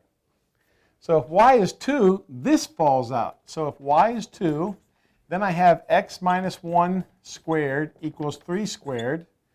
When you multiply x minus 1 times x minus 1, you get x squared minus 2x plus 1 equals 9. Subtract 9. Why am I subtracting 9? Because I want to make 0. X squared minus 2x minus 8 equals 0. How do you factor that, bad boy? Not a bad boy, nice boy. What's the factors of this? X, but the big boy's got to be the minus, so let's put minus 4 plus 2. Okay, so x must be 4 and minus 2, right? So if y is 2, that goes up 2, x is 4, x is minus 2. Oh! What shape do you think it's going to be? A circle.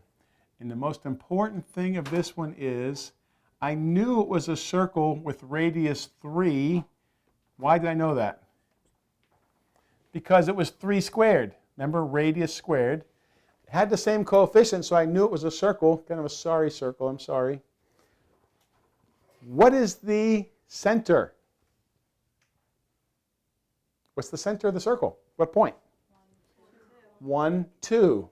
Do you see any relationship to this other stuff over here, the equation, that would make x equals 1 and y equals 2?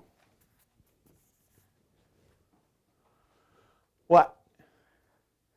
Right here, there's the y is 2, x is 1, right? That's the center. So guess what? I could do this one. Here, want to graph this circle? It's not in your book. Let's see how smart you are. X minus 3 squared plus y minus 1 squared equals 16. What's the radius squared? That'd be 4 squared. Good. Okay, 4 squared. Okay, so I know I got a circle of radius 4 because these two have the same coefficient of 1, right? Where's the center of this circle? I got to make these two things 0. What would this be? 3. What would this be? 1. So all I have to do is go over 3, up 1, radius 4.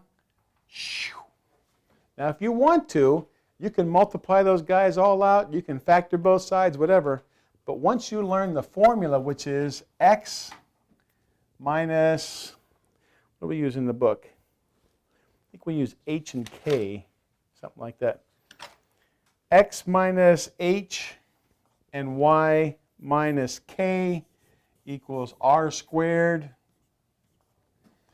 It turns out that the coordinates of the center are h, k, and the radius is r. All you got to do is look at this thing to find your center, look at this to find your radius, and draw it. But when in doubt, what do? Plot points. What's the key to plotting points? Choose 0 or make 0 to eliminate one of the variables. Okay. Now, let's try a different shape, but a similar shape. And here's the equation.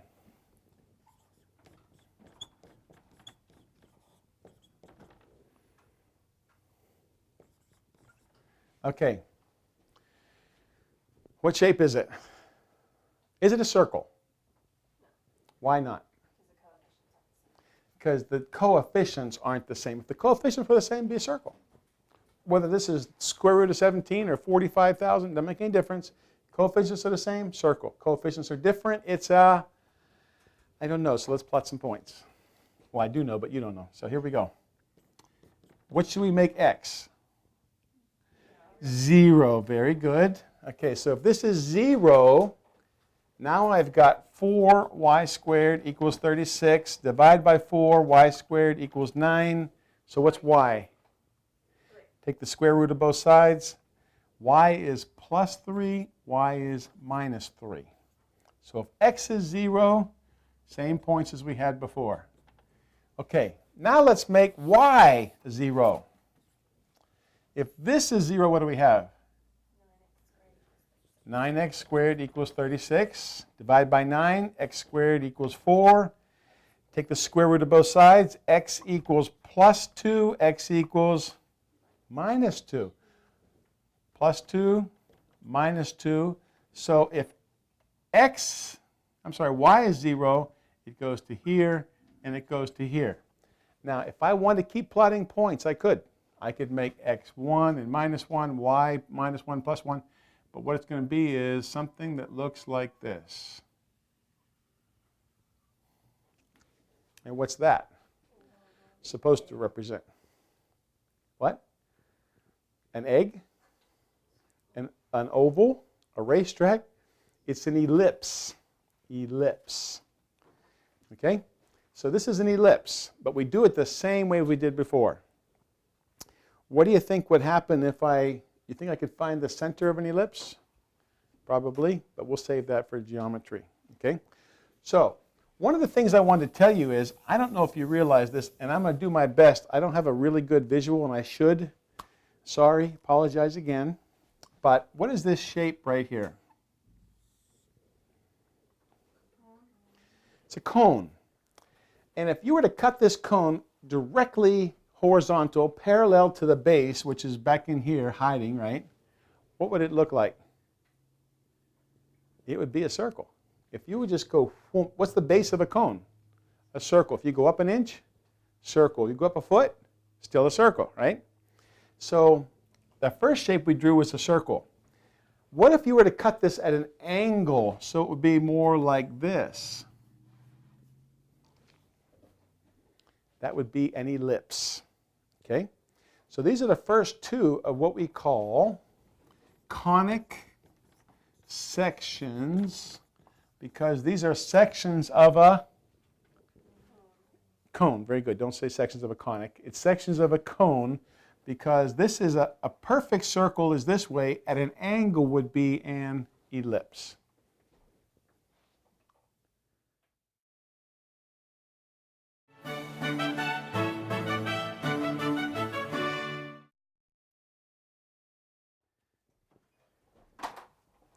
Do you remember our favorite shape that looks like an upside down ice cream?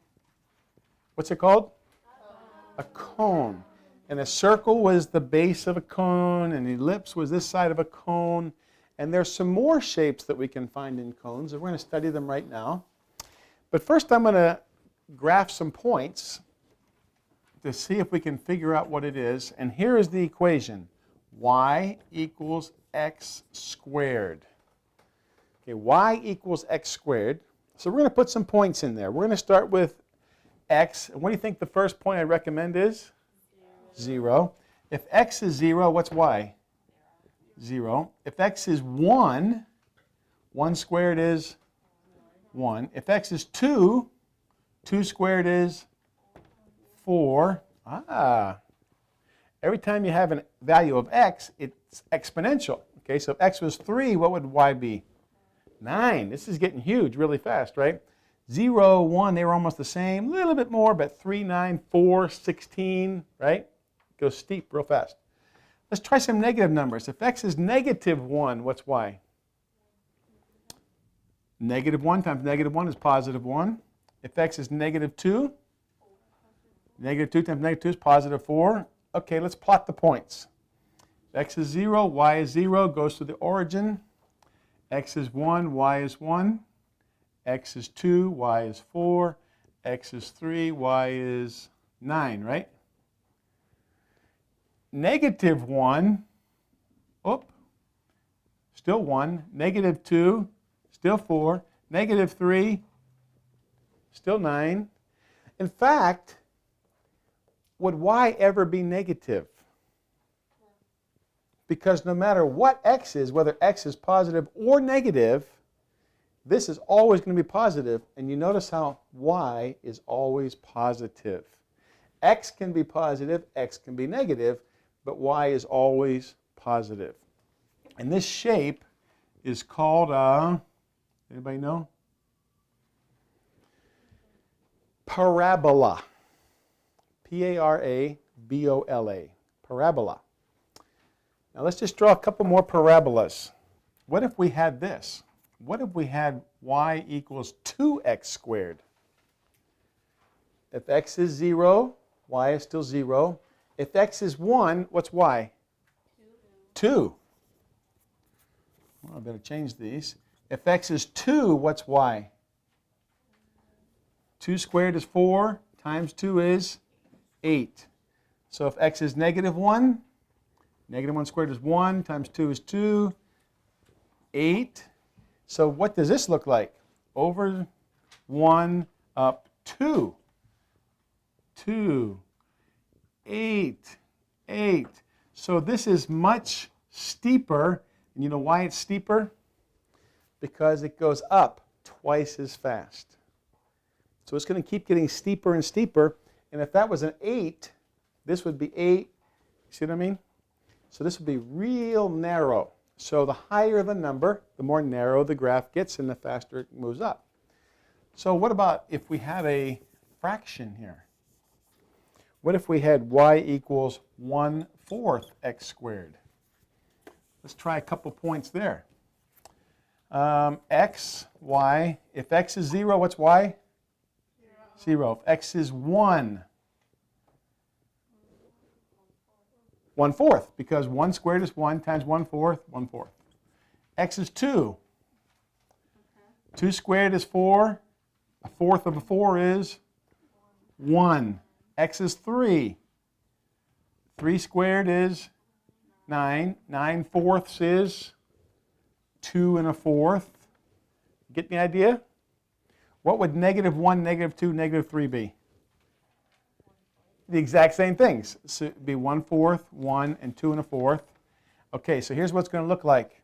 Over 1, up a fourth. Over 2, up 1. Over 3, up 2 1/4. What about over 4 would be? What's 4 squared? 4. So over 4, up 4. And it would be the same points over here. And so what's that shape going to look like? Much slower rising. So if you have a fraction, it's going to be a much more nice shaped bowl. Okay? Bowl, parabola. All right. So that's a parabola. So whenever you see y equals x squared, what are you thinking?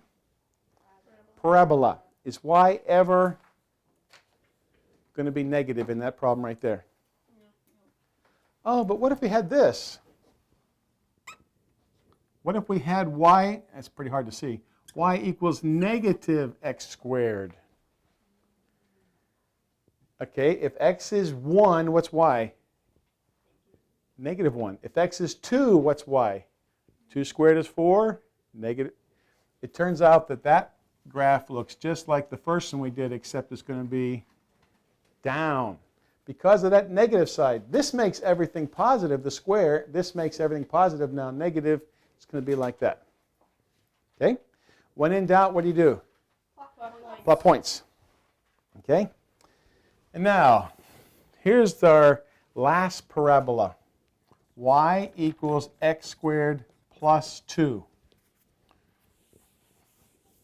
Here we go. Let's plot the points. Or do you want to try and guess? Okay, what's it going to look like? Okay, what's y equals x squared look like?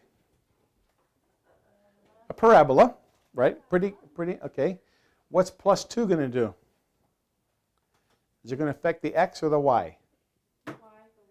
The y. How much is it going to affect it? 2 times each x. Not 2 times, just 2 more. So whatever we put in for x, okay, if x is 0, y is not 0 anymore, y is now 2. If x is 1, y is no longer 1, y is 3. So it's the same graph as we started with, except it's 2 more. So what would this graph look like? You guys are getting it. What's this look like? -5. It would start down here, and it would go up. The whole thing would just go down 5. Okay? So after a while, if you want to plot points for a while, but after a while, you can start looking at these graphs and figuring them out without even plotting the points, just by thinking, well, that's the same graph as we started with, just down 5 or up 2 or whatever. Okay. By the way, if you have a cone, the parabola would be the shape going around. Okay? No. It would be the shape. Take that back. It would be the shape if you cut right down through it like this. And you had a shape that would go up like here and around down there. Can you picture a cone that you cut at an angle? And it makes a parabola. Okay, last one. This one's kind of tricky. And believe it or not, it's got some calculus in it. You ready? It's the last shape, but the next to the last graph. So let's plot points. X is, okay, can X be 0? No. Why? Because 0 times something will not get 6. It's right. X can't be 0. Y can't be 0 because X times 0, nothing times 0 will give you a 6. This is interesting. So they get close to 0, you're going to see, but they never equal 0. Okay, so if X is 1, what's Y? 6. Good. X is 2. 3. X is 3. X is 6. That's pretty easy. Let's try it. Over 1 up 6, over 2 up 3, over 3 up 2, over 6 up 1. What if X was 12? 12 times what would give you 6? A half. So if you go out here 12, and then this would only be a half. If you went out 24, it would only be a fourth. If you went out 48, it would only be a eighth. So it gets real close to 0, but it never can be 0, right? Okay. Uh-oh, I forgot something. If X is -1, what's Y? It's got to be negative as well, because a negative times negative, we got to have a positive. So boom, boom, boom, boom, boom, boom. So it turns out all these points are over here. I think that's right. -1, -6, yes. And so that would be, boom, like that. Okay? You know what that's called? It's a hyperbola. Hyperbola. Hyperbola. Hyperbola. It approaches 0 here, but it's approaching infinity over here, right? It's approaching infinity this way, but it's approaching, getting closer to 0 over there. That help? So as this one keeps getting bigger and bigger and bigger, this one keeps getting a little, little, little. This one keeps a little, get the idea? So what if X is 1/6000th? What would Y be? 36,000. So as one of them approaches 0, the other one's approaching infinity. As this one's getting smaller and smaller and smaller, this is getting larger and larger and larger. Okay? But they neither can get to 0. Okay, now I got one more for you. It's this. XY equals -6. Okay, let's just plot the points. What do you think it's going to be, though? It's going to be hyperbola. Opposite quadrants, yeah, because this was the positive. See, two negatives made a positive, two positives make a positive. This is going to be a negative x and a positive y, and a positive x and a negative y. So if you have one of each, you're going to get a -6. Just do a couple points, you get the idea. 1, 2, 3, 6. What's 1 going to be? -6. 2, -3. 3, -2. 6. Okay, let's draw it. Over 1, down 6. Over 2, down 3. Over 3, down 2. Oh. And that goes like this. Then if we switch them, this would be this. Right? And then that guy's going to look like that. So those are hyperbolas. You multiply them together to get your common factor.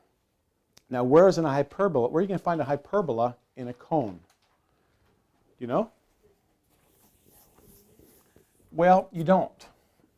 You have to find it in a dual cone.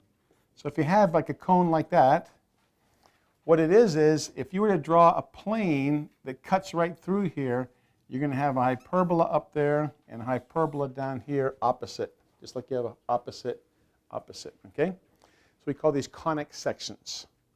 And we'll have a lot more fun with these in geometry. Which leads me to the conclusion. Now, we started this whole series with an introduction. We're going to close it with a conclusion. What class would you normally take after Algebra 1? I got two answers. I got Geometry and Algebra 2. Now, I have a whole thing written up at the end of the book, but if you don't read it, here's the little blurb. I usually recommend Geometry. Here's why. But I'm not set in stone on this. You could take Algebra 2 next. But I usually recommend geometry because and I haven't seen the studies, but just from experience and what I've heard, seems like kids, the older they get, are able to reason better and do more abstract math. Algebra 2 is very abstract. Geometry is very hands-on and concrete because we're going to do angles, we're going to do perimeter, volume, area, etc. Okay? So if you teach geometry, though, that is totally logic, which is how when I took geometry, it was mostly two-column proofs. And that requires some, again, higher thinking skill. The way I wrote my geometry is, though, the first, I think, 22 or 21 lessons are just focused on area, perimeter, volume, angles, Pythagorean theorem, things that you can see, touch, and feel. And the last third of the book is two-column proofs. So what I'm hoping is that if you have another 8 or 10 months to grow up, you're going to be much more better suited to do abstract thinking that is found in proofs. In Algebra 2, I hardly pull these blocks out. We won't even draw that much. Algebra 2 is a pretty abstract class. But you can do either way. But you do need Algebra 2 before you take chemistry. Okay? Another consideration is if you take the SATs, you're going to need Algebra 1 and geometry. That's about 90% of the SATs. The last little bit is Algebra 2 and a little bit of trig. So I put some trig in the end of my geometry to prepare you for that. But then some of you are thinking, oh, but Mr. Demi, by the time I get to Algebra 2, I'll have forgotten all of Algebra 1. So throughout our geometry book, we have algebra review sections all the way through it so that you'll be able to keep your algebra skills alive. And you'll use a lot of the algebra anyway in geometry, like we just saw, right? We were using algebra and geometry at the same time. So if you want to take, in fact, there's even some books you could take at the same time. You could take Algebra 2 and geometry at the same time if you wanted, if you really wanted to hustle up. When I was in high school, I took geometry and trigonometry at the same time, so I could take calculus still in high school. So our pre-calculus has it's more than book than not, is trigonometry. We added some other lessons a couple of years ago to make it a pre-calculus book. Does that make sense? So I recommend you do my geometry, but if you want to do something else, it's okay. And I give you a couple different options and a couple different sequences that you can do. So you've been a lovely class, and now I'll clap for you. Thank you.